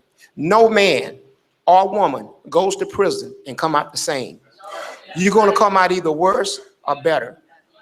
When I got out of prison, society owed me nothing. I created my own job. I have my own business now. I got me a truck. They trusted me with a truck. I paid that off. Then I got me a house. Then I bought me a new car. Then last month I went and bought me another new car. Said all that to say this. I had to have the self-determination to turn my life around. I can't depend on the white man. I have to depend on Grady and the God-given ability that God gave me. Now, it's a shame that I walked out of prison a free man with no restitution, and I can't vote. I have no citizenship rights, but yet and still I have to pay taxes. I think that we have to organize or formulate a movement to get these people. First of all, I'm going to do some research this week and try and find out how was it that Rick Scott was able to get an amendment to the Constitution of the state of Florida, the Florida Constitution, to where Florida is only one of 3 states where once a man complete all his obligations to the state of Florida, he don't have a right to vote. You don't have a say-so. Mr. Lockett is innocent. I sat down and read this man's transcripts. When they did the rape crisis test kits on these women, they found a non-negroidal hair on one of the women. I read this with these eyes. I'm not telling you what Mr. Lockett told me. She gave you a little synopsis, but me and this man sat down and cried and prayed together. And I told him, you got to be strong in the Lord and the power of his might. You can't give up. Because there was a little white boy that was at Lake Correctional with me. And most of my time I spent in the canteen system, so everybody know the canteen, man. Because I got the only store in town. But they know I was no nonsense. I will stick a knife through you in a heartbeat and be telling Jesus, I'm sending one to you. Now it's up to you to do what you want to do with him when he get there. So they thought I was crazy, so they'd mess with me. But I said that to say this. This little white boy came to me for protection and told me, say, man, look, my family don't have a lot of money. I said, you ain't got to say no more. I don't want near a dime. And I was sleeping in an open bay dorm with 151 people. And I stood up and my dorm sergeant, he thought I was making a comment about the canteen. I said, before you let these inmates off their bunk, I got something I want to tell everyone in here, black and white. I said, if you touch him, I'm gonna pin your ass to your mattress. They're gonna find you pinned to it when you wake up in the morning. You're gonna be pinned to it. Now I said that to say this. This man's name was William Dedge. He was out of Brevard County, but he was a white man. He did 22 calendar years, 22 calendar years for raping a woman in Brevard County and got out through the Innocent Project. The state of Florida gave him $2,200,000. Research it. Go through USA because it was in USA Today. State of Florida gave this man $2.2 million and a 4-year scholarship to any university that he wanted to go to in the state of Florida because he was a white man that was wrongly convicted. Racism is systemic in the United States, and it's even worse in the state of Florida. Now, I'm a firm believer that, service to humanity is the best work of life. Okay, but we have to walk hand in hand with one another. We got to get the laws on the book changed. We need to start a grassroots things right now for the next 4 years, because it's too late to try to get it an initiative on the ballot for this election. But we need to start garnering signatures right now to repeal or to amend the Florida Constitution. And it can only be, the Florida Constitution can only be amended through a referendum put forth by the citizens. But we need to change it so that men such as myself, who have gotten out of prison, haven't gotten in any trouble, doing great in the community, upstanding citizen, Vietnam vet, disabled vet, Purple Heart license plate on that car sitting out there, shed my blood for this country, almost died. My best friend in Vietnam did die. I had a bomb fall 8 feet from me, killed everybody but me. I'm the only man to survive. But I live with that every day. I take my medications, I stay on an even keel, and I go out and I do my job every day. You know, I love America. To me, there's no white America, there's no black America. There's America the Great. I don't need nobody to make it great again, because we made it great from the get-go. Okay, we made it great. We built this country. We built it. See, if we had laid down and died like the Indians did, the white man would have perished, because they tried to enslave the Indians and they said, no, we ain't having it. You might kill us all, but you will never enslave us. They refused to do it. But we are the most forgiving people on the face of the earth. The black man is the most forgiving people on the face of this earth. They beat us, they sick dogs on us. I grew up when Martin Luther King did the I Had a Dream speech on the mall in Washington, D.C., I was 14 years old. I grew up in apartheid America. I grew up when you walked in a store, it said white water fountain and colored water fountain. I remember getting on the back of a bus in Bradenton, Florida, because I was born in Manatee County, going to my family house in Quincy, Florida, and I had to get on the back of the bus. I remember those days. I remember the Ku Klux Klan riding down 9th Avenue in Bradenton, where my grandmama had her bar, burning crosses in the back of their pickup truck, shooting in the air. You know, ain't nothing changed. You know, the Bible says there's nothing new under the sun. I'm gonna close with this. First time here, like Willetta, I live in Orlando. We was here for a funeral today, but it just so happened to coincide with this event. But I don't mind taking a drive from Orlando over here. You know what I'm saying? I want to be involved, but I want us to be involved in unity. Not just in mouth, I want to be involved in actions, because see, actions is what move me. Words don't move me. I don't care nothing about words. Your words is what you show me, because I've been through it all. I've been to the mountaintop, okay? And I can't even see the promised land, because it's too much hatred, it's too much bigotry, and it's just too much cynicism in the world against a black person. And not just a black person, but a person of color. I'm gonna close with this. One of the most misleading statistics in this state is that they try to tell you that 75% of the Florida Department of Corrections ain't black. But like I say, when you come to that canteen, you got to give me your ID badge before I can swipe it. And we had Cubans on the compound, blacker than this chair, that couldn't speak a bit of English. They got to bring somebody else, one of their brothers, to translate for them. But when I got their ID and looked at it, guess what they say? White. So this is the way they put you in the database. They came through our dormitories at Lake Correctional. I did 18 calendar years at Lake Correctional. And they came through our dormitories and had us all signing surveys. What is your race? What is your nationality? And they told all Hispanics, y'all put down white.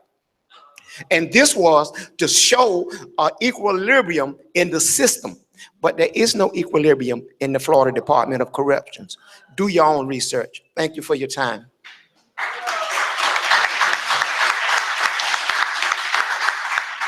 I want to thank Mr. Grady Marshall for that. You know, that recount of his time in the Florida state of corruption. I mean, there's no better word or phrase for that. So I just really want to thank you and for that. And next up we have Tina Williams. She will be speaking. Tina Williams. Good afternoon, I'm Tina Williams. Good afternoon, I'm Tina Williams. My brother was given a natural amount of time, not as much as you guys, but it was a really ridiculous amount of time. The attorney that we hired misled him the entire 2 years that he was out fighting.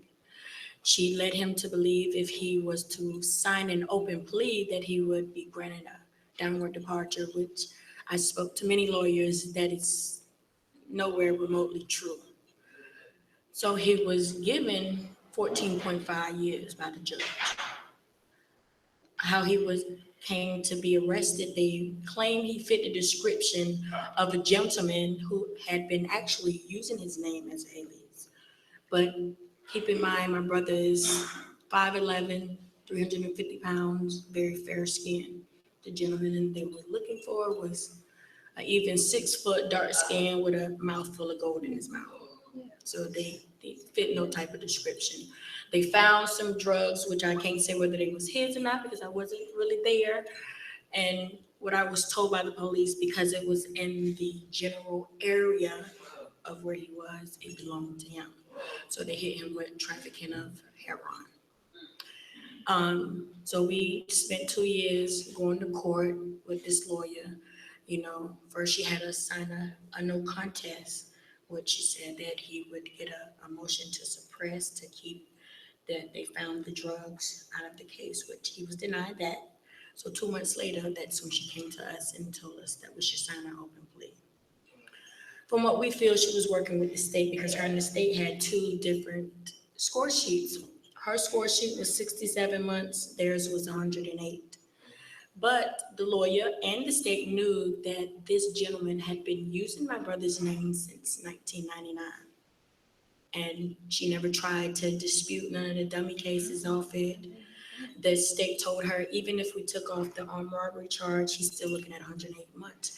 But if you and the state know for a fact that this is not him committing these crimes and y'all just depict him as this drug dealer for all these years, I mean, like, what was the reason?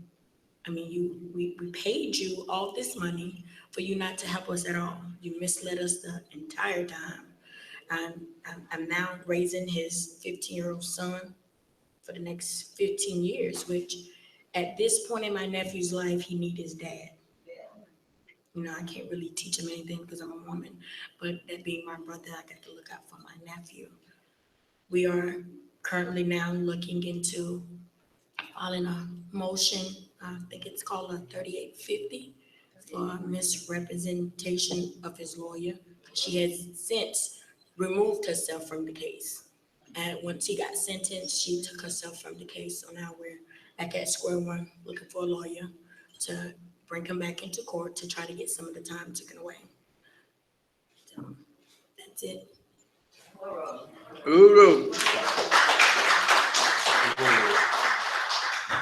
Again, I want to thank all the panelists for being on here. We got Willette Lockett, Grady Marshall, John Adu, and Tina Williams. What struck me is that the representation of the cases of people who are supposed to help or defend the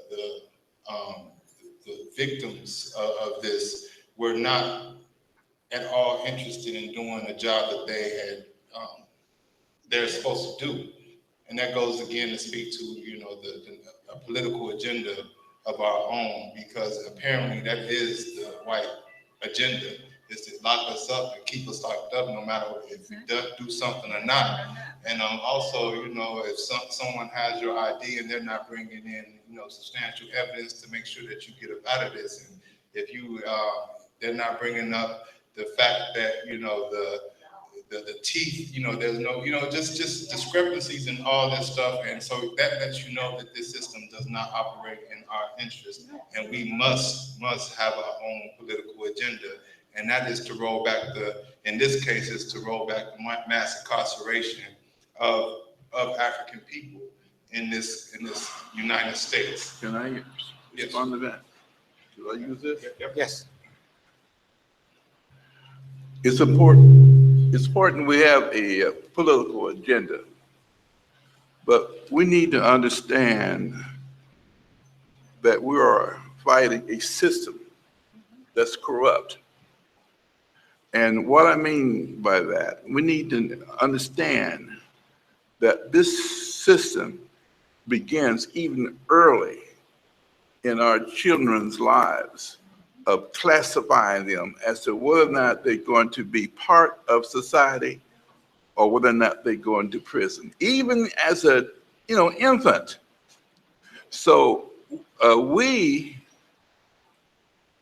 we want to be part of the process of self-determination, we need to be able to develop a system to help our parents to protect their children early. And I brought to this conference a book called Project Earn, which can be used in the church. See, one of the things that our churches are not doing is supporting our parents on how to save their children, particularly in the school system that evolves into the judicial system. And so therefore, this Project Earn was developed 30 years ago for the A&B Church to be implemented. But you know how the politics is. When the bishop goes, that's the end of everything.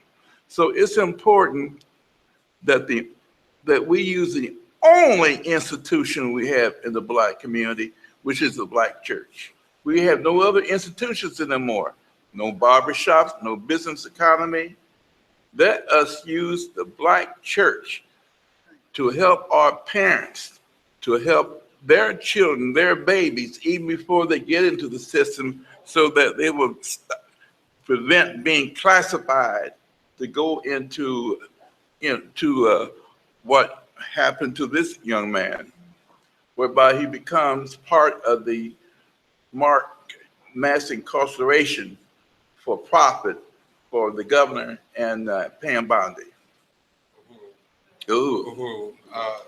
Just want to thank you for that, Mr. Du. We also, as the Uhuru movement, we have a free child care collective that is being developed. Also, where we have parents and different people within the community that are taking on the rearing of children, or the daycare, or the teaching, the schooling of our children, just within the neighborhood, in their homes. So, we do have those types of institutions within the Uhuru movement too. So it's not necessarily just the Black church that's doing those types of things.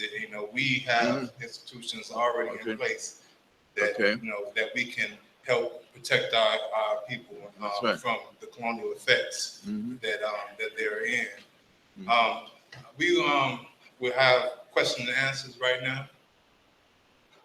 If there's any questions for any other panelists. Got one question. I'll get the mic.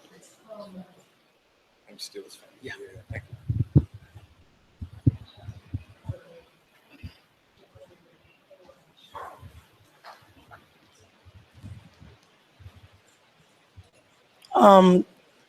I want to ask a question to Ms. Tina. You're from Orlando, you said? You're from Orlando? No, ma'am, I'm from Holiday, which is in Pasco. Hollandale, Jacksonville? No, it's north, like north. Oh, Pasco. Yes. There was this guy, and they was trying to give him 25 years for a dog fight over in Sebring. And I remember the guy, he was a preacher and he had went to jail before. And what he did is he organized people to start going inside of the court. Like they organized a thing like this and it was full. And they overflooded the courts to hear and see how the judge was acting. And it worked, helped getting that guy out. Once he was sentenced July 21st. And that was a Thursday. That following Tuesday, they had already shipped him out. So it wasn't like we could go in there. We even had people write letters of recommendation for him, but that didn't work. Oh, they did that It too didn't work. with the governor. They kept writing letters to a lot of people. And he's out right now today. Oh, we're trying. We're looking into a lot of options for him, but it's hard because a lot of people, like I've called lots of lawyers, a lot of people told me to try pro bono, but a lot of law offices say they don't even do that. So and a lot of them don't take payment plans, and the ones that sound like they halfway decent, they want 10,000 of them. I don't have that. I have children of my own plus his kids.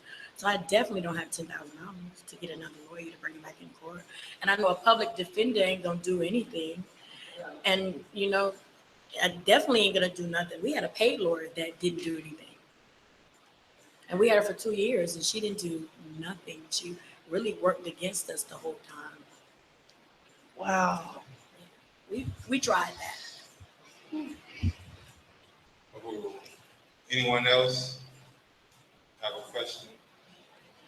Just speaking to what we're saying, it seemed like the professors got us in a rock and a hard spot, and everywhere that we turn, having no control over anything, the prison system, the law system, so we really need to speak to our self-determination and turning our backs, from this system and, feeding, clothing, and housing ourselves. So, go ahead. Yeah, I just wanted to add on to some of what Brother Duke was saying, and to tag on to some of what Chairman was saying as far as us needing to take back control of our community. Because I remember when I would say, maybe it was in the 80s or the 90s, late 80s, middle 80s, that there was a Black is beautiful kind of feeling. I had my hair cut all the way off, and people that looked like me, adults, they too, they had their hair, some of the women had their hair cut. So I felt more secure when I was in California, at least for instance. It was rich. When I went back to Gainesville, Florida, it wasn't as rich as far as the Black is beautiful and that type of outspokenness. But as far as our community, and we had in our Black community, I know that we're trying to struggle as far as in our Black church is concerned, but there was a difference with the Black church as far as in the pastors and everybody compared to now. Like now it's even worse as far as in our ministers and preachers and people who are supposed to be the leaders in the church. They're not talking about anything that's affecting our communities now. It's like they're scared. As soon as gayism and a whole bunch of other issues started coming in the forefront, people in the church having disagreements as far as how that should be handled and other things, then the pastor seems like are scared about even the disagreements within the church, how to save the people, how to keep the people in the church, perhaps. And so that's maybe why he stopped talking about some of the issues affecting the community, because how do you keep the people together within the church at the same time? But I think that at this point in time with us, we're going to have to take back control of our community. And that means that we're going to have to put pressure on the church, on the preachers in the church. We're going to have to start doing that again. So as far as what he was saying is true, because white people use the church for them, and we're all prayed up. Yea, though I walk through the valley of the shadow of death, I will fear no evil. And that's what we need to use for some of us. If we need to tie ourselves to the religion and everything as far as that's concerned, we still need to understand, because our mothers in the church are still losing their sons. My mom, I know in her church, she's having to help one woman with her son, with his probation and all of this, yet they have a men's service in the church. So what's going on? There's a disconnect. We are going to have to stand together. We're going to have to tell these pastors and these small Black churches in our communities, we need to go out there. We need to place ourselves in there and have an agenda or service or something for them so that they can work and hold them accountable. Because if you're going to come in here, you're going to use our people. You're going to tell them now our young people, instead of us standing by them, we're saying that they need to change themselves. So we're working with the parents in the church to help change your sons and your daughters so that they're not sagging and they're not doing all these other things. But we need to stand by our parents and by the young people in the Black community. You can't just come in here and preach this and then leave, and then our children are dying and you help bury them. And I know we're still collecting funeral fees and everything like that within the church, because that's going to continue on. So we're going to have to make our community accountable. People that's in it, we're all going to have to be accountable, including the drug dealers.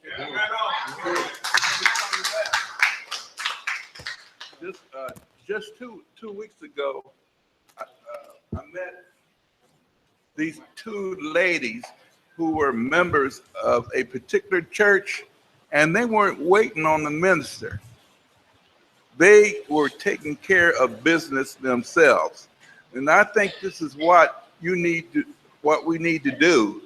Don't just wait on the pastor, but find your other lay leaders who will take care of business and be involved in going down to the courthouse and working with the children in order to confront the judge and the so-called expert witness who is a psychologist that's going to classify that child, to go into the system. So parents need to be involved in the church. So don't let the pastor just be the leader. You be involved and get your other ladies in the church involved. Yes.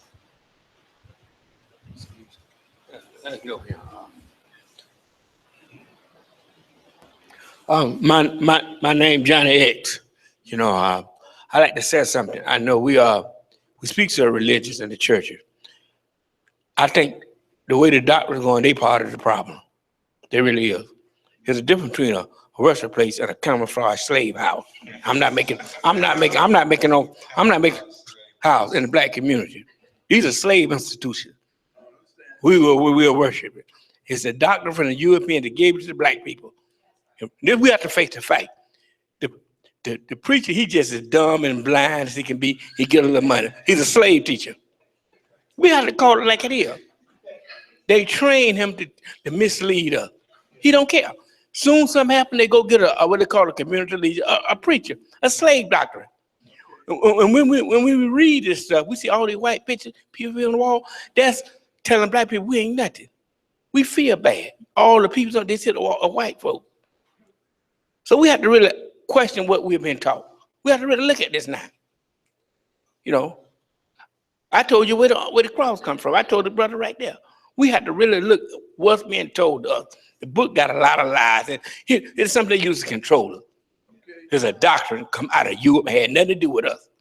And we're gonna stay long we got that slave institution going to us on Sunday, talking about it's the Lord. We worship them pure white folk. We have to say it like, because the reason why we do it, because we don't know our history and culture of ourselves. But a man know you better than you know yourself, he can trick you. This is part of the problem. We got a slave house on every corner. We have to call it like it is. Ain't no damn Jesus gonna do a damn thing. We're gonna have to do it. We have to face the fact that we're gonna go forward with that. I like what the chairman said. We got to come to the community. We got to take our own power. No, we got to get out and pray for those who do us wrong. We can't put up with that no more. What you talking about going to the lawyers and all this, right? That's well and good, but that ain't gonna get us nowhere. We have to come together, spend our money. One thing we can do is learn to put our money back in our community, spend our money in our community by keeping our children conscious, having a conscious mind. We be conscious, we start to look at ourselves. We look at our history. If the preacher ain't talking your culture and history, cut him loose. You ain't got to end something, you take the money away from him. Tell him to get a job. He just like me and you. He ain't nobody. I know a lot of them out there. They be just lazy, sorry bombs coming out. They got a job. That's it. We uphold them too long. I think the chairman agrees with it. Yeah. And we know it. A lot of us got conscience that they're wondering in our mind about the preacher, but a lot of them we've been put down afraid to say what other people gonna say. We had to call it like it is. We had to call it. They con artists. They slave teachers. Him and his wife both. That's what I have to say. Uru.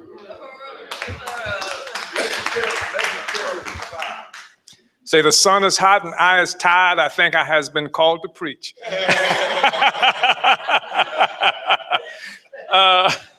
First, I just really like to express my appreciation to this panel.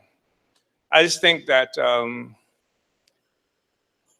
it shouldn't be, but it's ordinary what's happening with you. And I mean, I think you're just a profound statement of the quality of our community. The stuff that we've had to withstand, I think has helped to shape and mold us to be the kind of people that we have to be in order to win this struggle for our freedom. I just really want to express appreciation.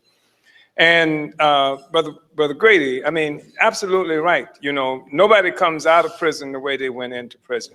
You don't come out of that. It's one of the most horrific places that you can ever imagine having to endure.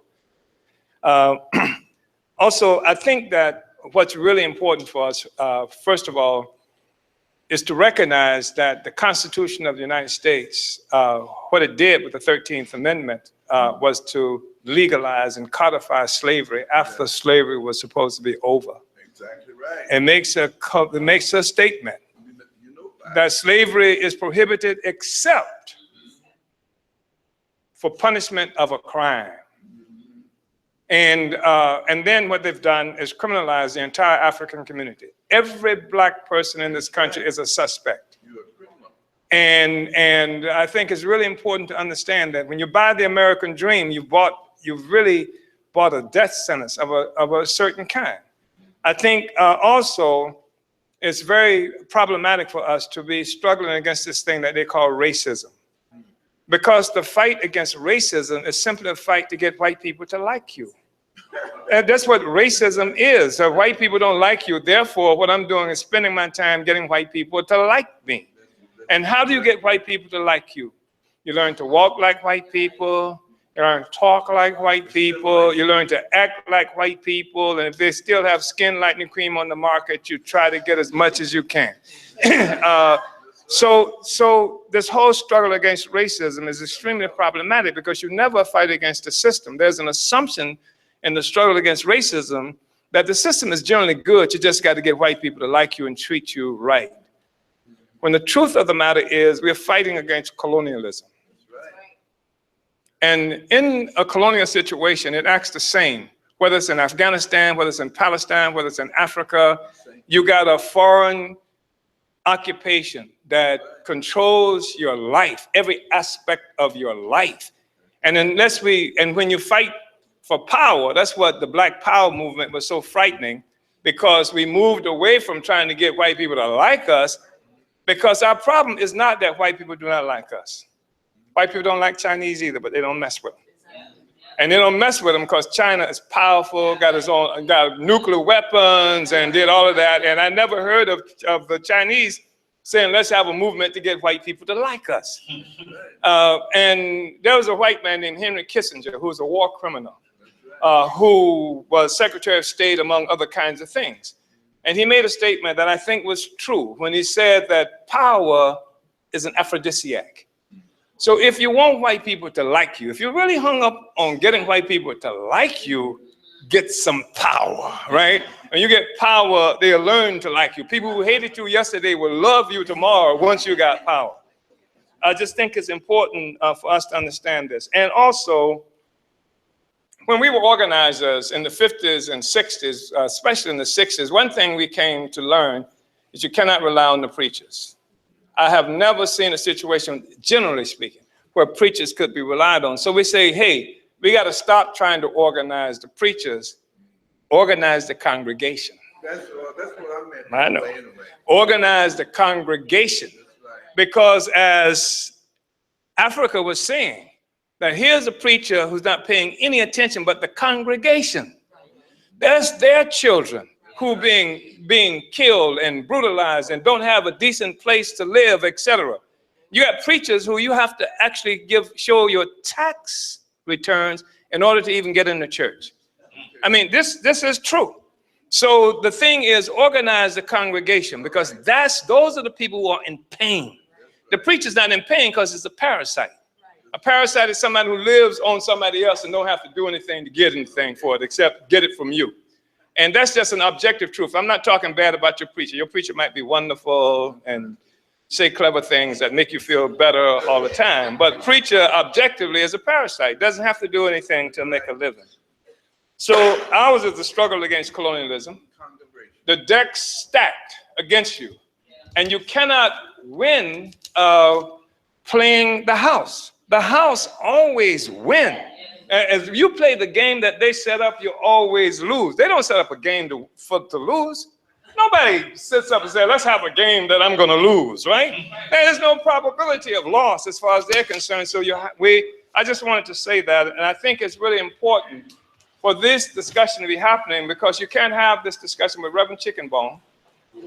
And this is not the kind of discussion you're going to have there. This is a working class discussion, because we are the ones who suffer from this. And that's why it's so important for us to have this convention and to go to Washington, D.C., to be with other people just like us. And you need to be on that platform to stand up and tell people what's happened with you and to you, to your children, to your loved ones, to your relatives, and to you in particular. I didn't do 28 years, but the thing is, they sentenced me to 5 years. Listen, they gave me a 5-year prison sentence, right, for tearing down a 7 by 10 foot mural that was on the wall of the city hall that was supposed to be depicting black people looking like apes and monkeys with white lips all over the face and elongated arms that was supposed to be performing for white people. Even after we asked this white mayor to take it down, they refused to do it and said that our minorities need to learn how to be less sensitive. I tore the mural down. They said I committed grand larceny. That was one of 11 charges. They charged me with 11 offenses for taking that mural down. They have for themselves the right to humiliate a whole people. Because that wasn't me they were depicting black people at the seat of power in this city. And I tear the mural down, and that's an offense that they wanted the right to be able to humiliate our people. Your children will have an image of themselves based on images that they create. And we have to take the power back, and that's why I think this is important. I really appreciate this. And also, I just wanted to say that this man, John Doe, don't say I was your lawyer now. was my lawyer. He was my lawyer, and we lost that case in court. We lost that case in court, but it was he who came up with the remedy for the appeal. He didn't do the appeal, and he just mentioned it in talking. This is a good way to do an appeal, and that appeal was done. The other thing that we have to do is these Negro lawyers in our community get away with murder. And the problem is that John was one of the few black lawyers who were actually defending black people. And there were a couple of others who were around, and not just defending black people, but taking up issues where the so-called democratic rights of the people were assaulted. You couldn't get black lawyers to do it. So you get these white lawyers, who constitutionalists, and they believe in this kind of stuff, but the black lawyers, unless they can make a lot of money, they wouldn't touch a case. And there's a Negro here now who's in the state legislature, who is a so-called reformed drug addict, who is somebody who, if you go to talk to him to do a case, you got to give him $5,000 just to have a discussion.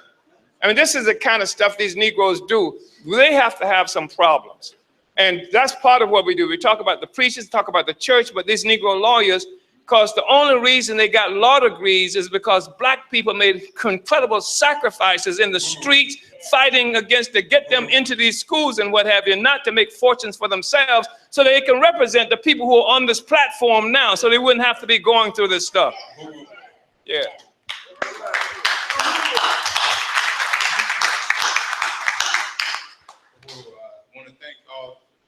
Thank the panelists and thank the chairman for the summation of the preachers and the lawyers and things like that, letting us know what they are and how they are parasites within our own community.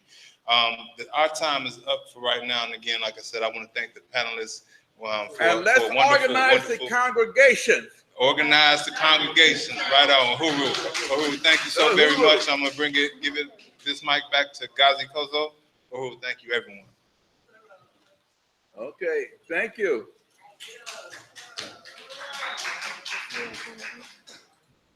Can we have a round of applause for this panel? Uhuru. I know we can do better than that. Come on, Uhuru. 23 years behind bars. Innocent. Uhuru. Uhuru, thank you. Make it back to your table. Your chairs now. Thank y'all so much. Thank you. Thank you. No, I'm not practicing. I just advise. Uhuru. So we're going to have Ekenge come up and let us know how much money did we raise. Uhuru. Let's see if we hit that 300 goal. Well, unfortunately, we did not. We raised $239 and we are $61 short of our 300. So we're gonna pass the basket one more time again and see if we can get that $61. Unless somebody got 61 right now, we don't have to pass it. Anybody? Going once? Wait a minute. Get that $61. We need $61.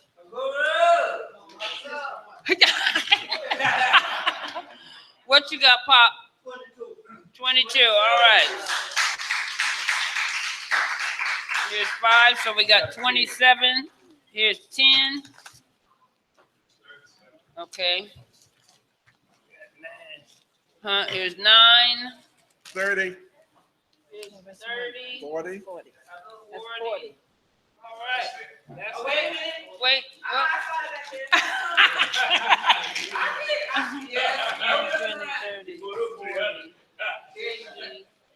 Can I get your name and number? John Doe. 60. All right. There we go. Yeah. What'd you say? Your number? Okay, great, fantastic. So that's where What's these my $2 bills come from. Uhuru. Uhuru. All right, so yep, we made our call. I'll give you our grand total because that actually puts us over. Uhuru. All right, so we're going to count up them resources real quick. Uhuru, the power of the people. Thank you, sister. I see you. Thank you. All right, so next we're going to have Muteba, who's going to make the call for membership. Uhuru. Round of applause. I just like clapping. Uhuru. Uhuru. My name is Muteba, and I am the Secretary and Membership Coordinator of the Black is Back Coalition for Self-Determination, Social Justice, Peace, and Reparations. It should be clear that now more than ever is time for African people to participate in their own organization, and for us to organize in our own interest and around our own political agenda. Because there is no legitimate reason why African people should not have political power of our own lives, to secure destiny for ourselves and fight for a future for our children. All of you should have this application, this brochure in your packages that explains some of the basic principles of unity and the structure of the Black is Back Coalition. You can either join as an individual or as a membership organization. For for local organizations, it's $50. For national organizations, it's $150, and for international organizations, it is $200. Yeah, so if you fill these out, you can feel free to pass them to me either before the program is over, at the end. We'll get you signed up and pass you a membership card or organization certificate. Okay, Uhuru.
Uhuru.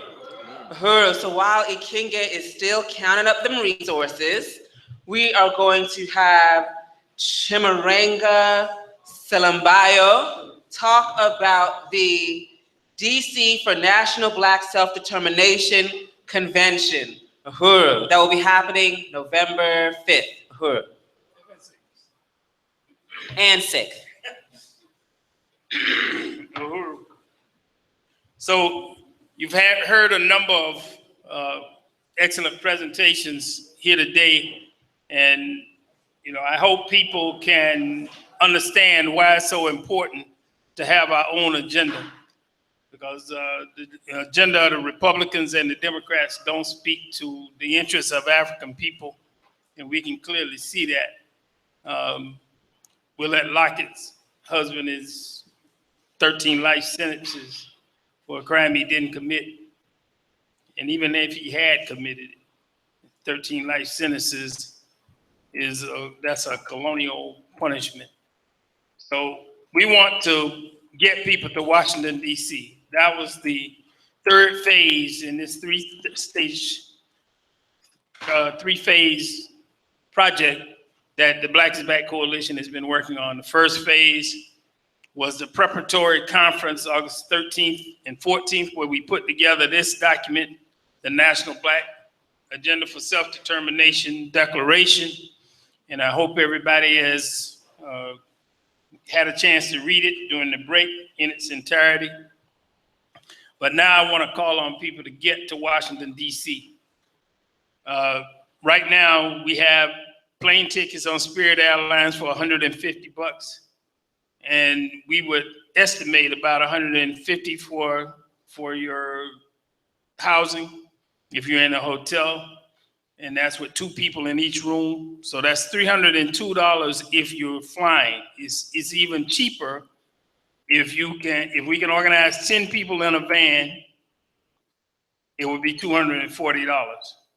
Now we want to even make it better than that by raising funds from now until the time that we get out of here, so we can make it even lower, but it's not going to go higher than $240. And I believe to go to Washington, D.C. and celebrate the great victory of having our own agenda, $240 is not too much to pay to make that happen. So I really want to encourage everybody in the room. First, I want to see by show of hands who is interested in making this trip to Washington, D.C. I got 1, 2, 3, 4, 5, 6, 7, 8. Okay, 9, 10, okay. And John, you've been talking trash. You remember you was talking trash at my house?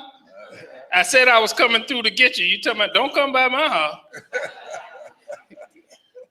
I should have known better. Okay, I'm gonna pass this around. The $240 is on a van, in a vehicle. It pays for gas, a van rental, and housing. So all of that will be covered. We ain't gonna buy you food now. So if you eat a lot, that's gonna be on you.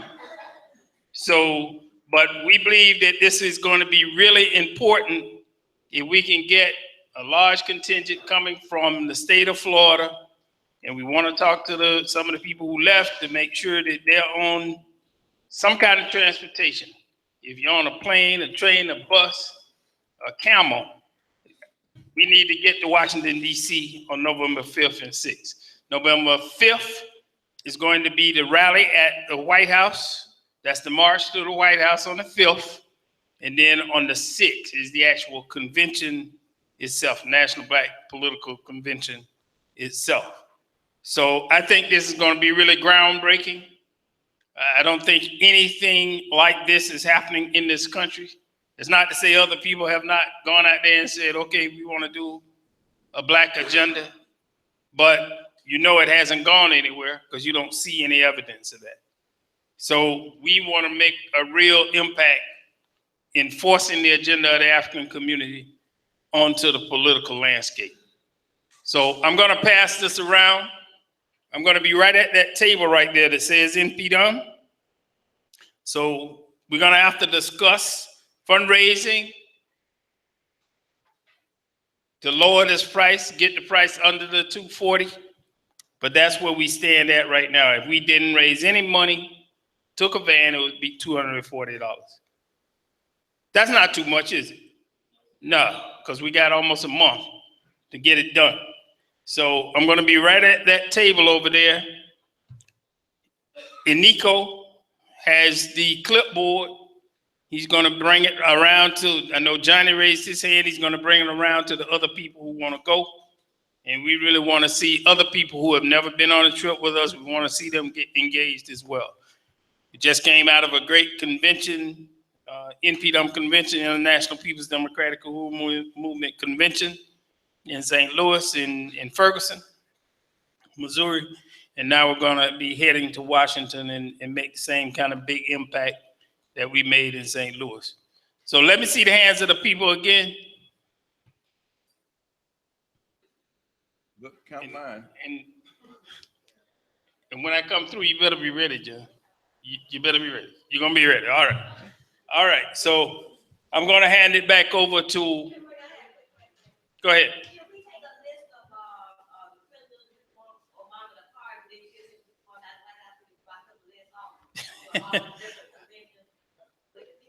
Well, yeah, I don't think that's outside of, as long as we don't try to change the declaration itself, we good. We can make a resolution from, yeah, a resolution from this convention that says we want these prisoners pardoned.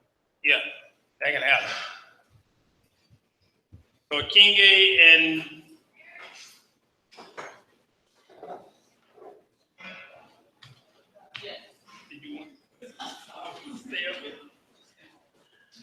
Yeah, because we're good.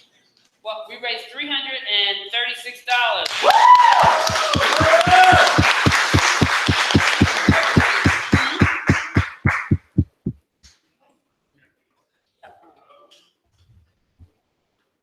Great, that is fantastic. I just think this has been a really great convention. One of the things that we are required to do in this phase, based on the rules of procedure, is to get a vote from the Florida State Conventioners, attendees on acceptance of the declaration in the 19 points. So will we do that by show of hands?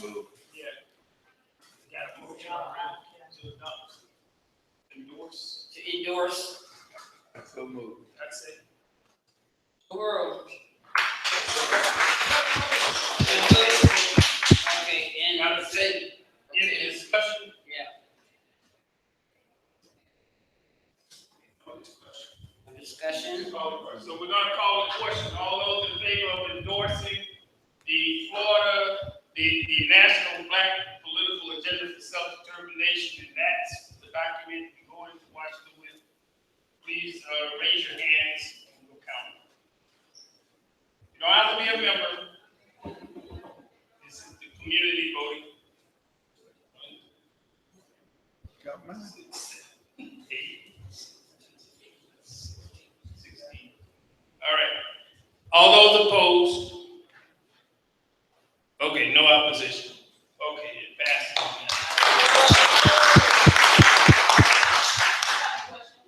Go ahead.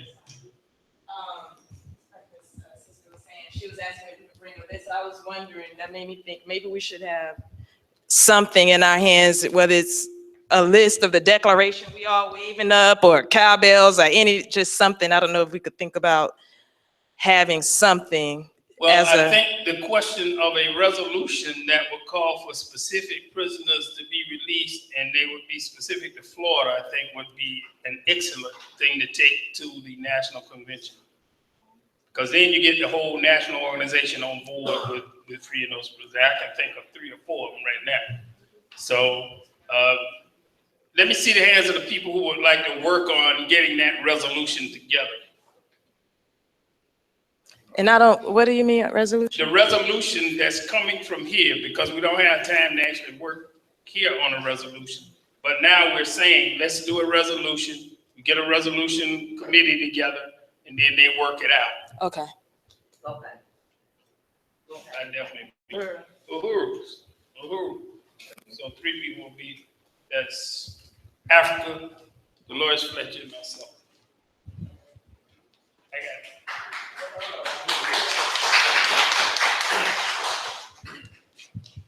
In line with what Africa just suggested, I would like to suggest that people attend and bring pictures, blow them up, of people who've been killed, people who are in jail, bring their names on placards and what have you. Let's take them with us to Washington, D.C. Like, this is the only opportunity we get to speak for ourselves. The white people had these 2 conventions that's supposed to be about what's going on, but none of them mention us. They don't say anything about our children, our family members who are in jail, who've been killed, or anything like that. Let us do this. Let's take the placards with the names of people. Let's take their pictures, blow their pictures up and take them. They've been killed, that's locked up in prison, that kind of thing. And we can even consider when we, it should be thought of, we can do special kind of banners that we want to do in addition to the banner that we're going to be taking from this banner. Let's do special banners speaking to things that's really important to us in this state. And what I wanted to say, brothers and sisters, is that I know it's difficult to make a decision, to leave your house, to get on a van and travel for 24 hours or however many, or to put away money that's going to catch an airplane. I know it's difficult, but the thing is that you will be surprised. When you get there, you meet people just like you, who went through the same problems that you went through to get there, who got the same issues. They're going to be just like these folk who were sitting up here on this panel with relatives. You're going to meet Sister Tony. You're going to meet Sister Tony out of St. Louis. And the police killed her son. I think that was in September of 2014. Shot him 21 times. Shot her son, killed 21 times. And part of the time when he was down, and that under him, under his body, there were these indentations in the pavement where the bullets went through him and penetrated him and went into the pavement. You're going to meet Sister Tony there. You're going to meet other people who've gone through the same kind of, and she's a working class woman. This ain't no lawyer. This ain't no preacher. These are people just like you. So I'm really hoping that you will assume your responsibility, because if you don't do it, all these people who disgust you, if you want to see a change in what preachers are going to do, what lawyers are going to do, you've got to build this movement from the bottom up. That's the thing that would determine what the preacher's going to do and what the Negro lawyers are going to do. It's really important for us to be there. So I'm just hoping that this can be won among us, and that we'll go ahead and make this trip, go to Washington, D.C. And I'm telling you, it's going to be a worthwhile trip, if only because you're going to get an opportunity to be with people just like you. Because if there's an issue, a case, such as what we heard here, you don't want just the people in this room to know about it, right? You want people everywhere to be hooked into it. And that's part of what's going to be important about making this trip. So can I see the hands again? How many people going to D.C. with us? All right. All right. Splendid. Who that? Is that a little sister? I can't see her lights in my face. Is that a little sister right there? Yeah. Good. Why are you getting over there with her like that? Because good. I'm glad. I'm glad to see that. Splendid. So, okay, I just wanted to make that observation, that it's going to be really important for us to go there. Uhuru. Uhuru. Yes.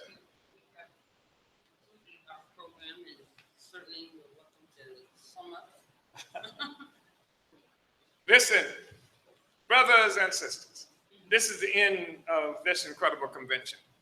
And this was, as Chimaringa said, I think the third stage in this process. We had a national conference in Philadelphia in August 13th and 14th, where people came from throughout the U.S. And pulled together, where we united around this platform that we talked about on today.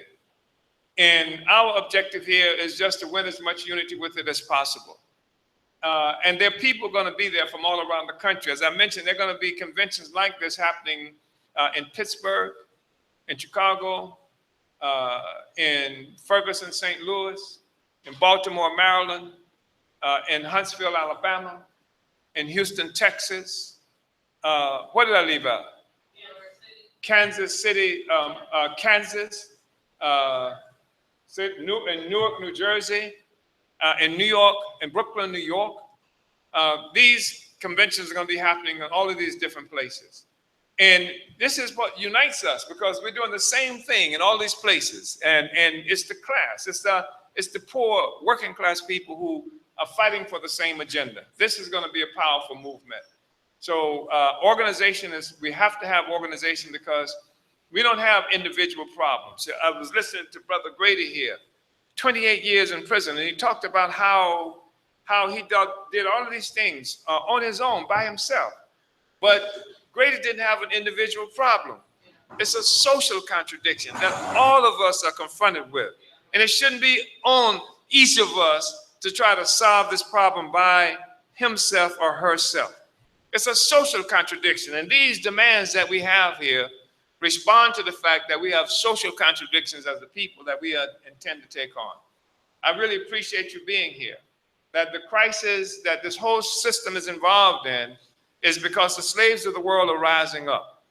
And somebody said, well, why would we be interested in Palestine? Because the people in Palestine are in the situation they're in today for the same reason we're in this situation.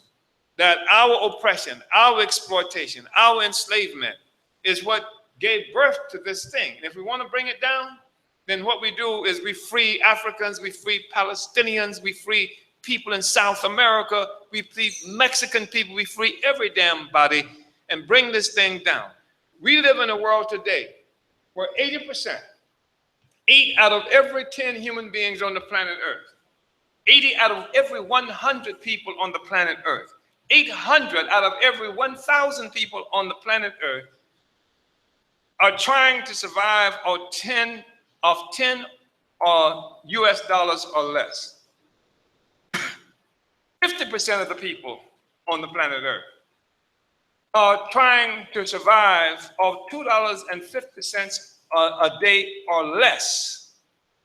And if you're in Africa, you're in a situation where you're forced to work all day just for a single meal. You and I have to find that unacceptable. This is not even a discussion that's expected Black working class people would be having.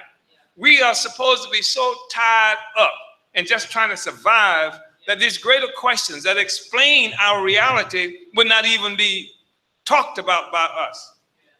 We have an opportunity to change the whole narrative.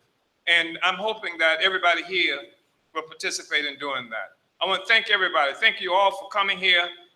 We're going to talk a lot more in Washington, D.C., and you'll have an opportunity to meet a lot of Black people who will love you. And they will love you because they will see themselves in you. When they see you, they will be looking at themselves, and you will have the same experience. Thank you again. And just want to leave you with the slogan, demand, that was put forth in 1950s by this courageous Black community in a place in East Africa called Kenya, who had to fight against the white dominating British people. And they built an organization called the Kenyan Land Freedom Army that was called Mau Mau. And the thing that was striking about the Kenyan Land Freedom Army, or the Mau Mau, was not just that they fought against the white man, who was the British. They also fought against the sellouts in Kenya. Of course, they did not succeed there because those sellouts still controlled Kenya. But the slogan demand that they put forth that meant freedom was Uhuru. Uhuru, brothers and sisters. Uhuru!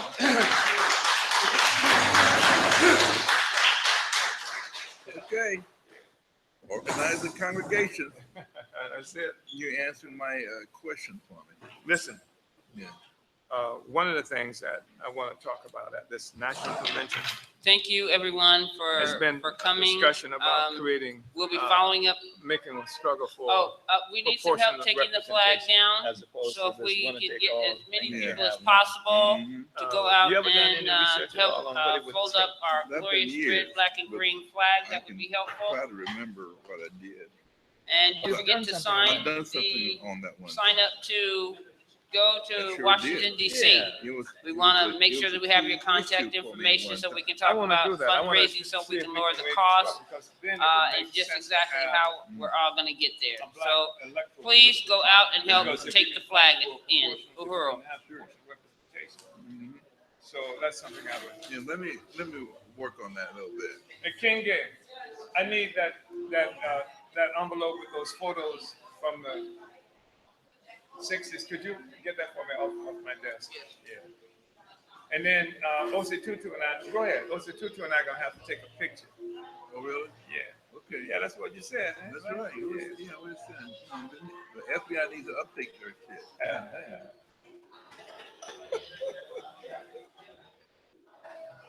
It's good to see you, man. You seem like you're in good health. Hey. I still, fool around a little bit. I mean, you got shit. Your sense is better than mine. I mean, I'm listening to you. You're coherent. God damn. I don't know. I don't know about you, but I never did exercise like you did.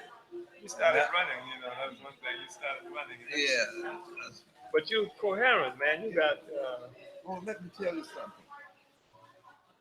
Patricia was in that nursing home. The chaplain never really stopped by to talk to her.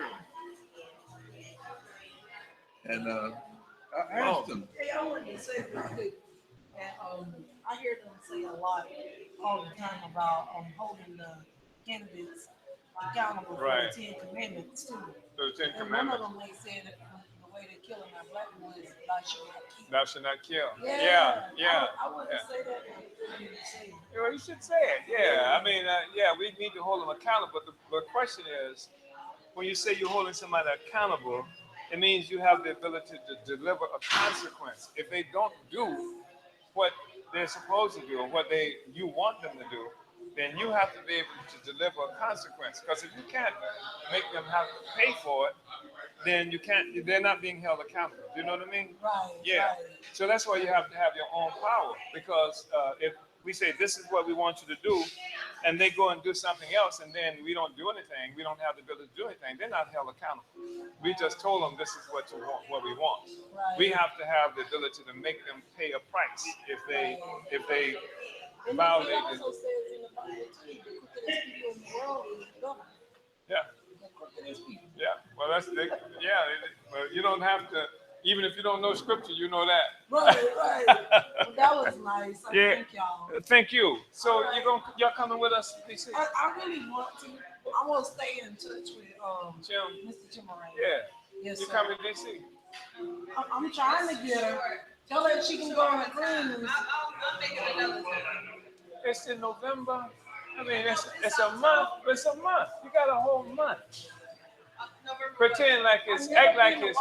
Yeah, I've never been there. Act like it's one of them great performers you want to see, and you get the money and make that happen in a short time. That's cool. Yeah, come on. Well, then you gonna go on the cruise with us. You gonna go. Well, you can go with us. We go cruise. We go on cruises too. But you need to come to Washington D.C. I really hope you got a month now to plan for it.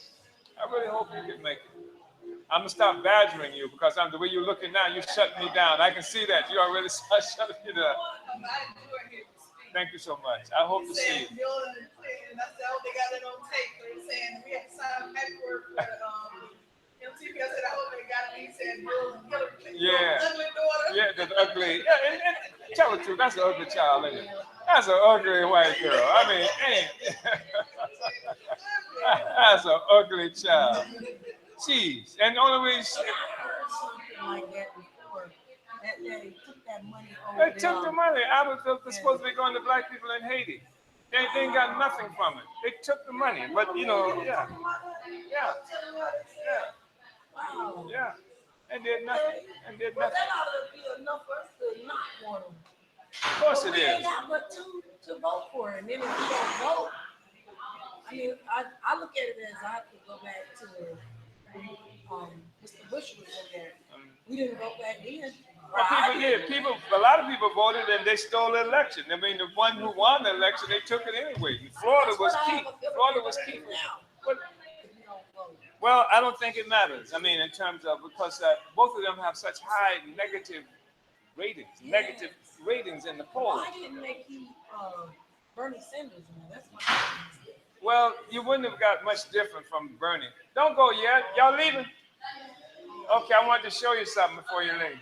Okay. All right. Well, thank you. All right. That's my daughter. Yeah, my daughter, Africa. With her two little children, my daughter and granddaughters. Let me see this. Huh? You can't say this. I can't.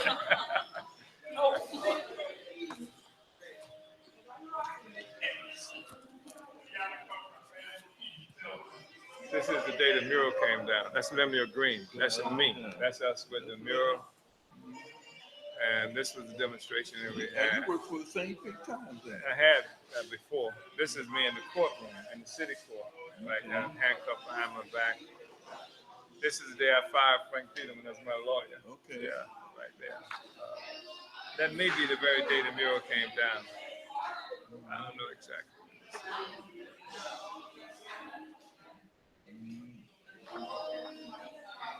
Okay. That's HT, your boy That's HT. right. That's HT. Yeah. So where is HT right now? Oh yeah, he's in Miami. Yeah.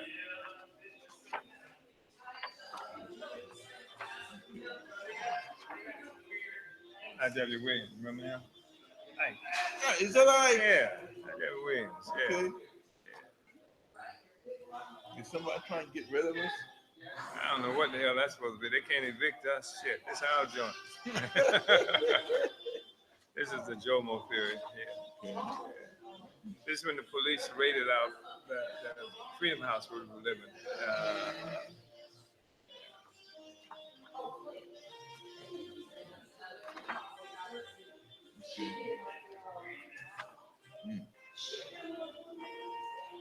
This is me and Jody Wall. We leaving the holding cell, coming into the courtroom in Clearwater. Okay.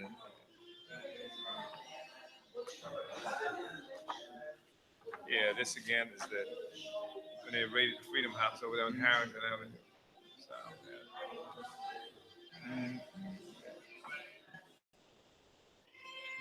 yeah. Oh.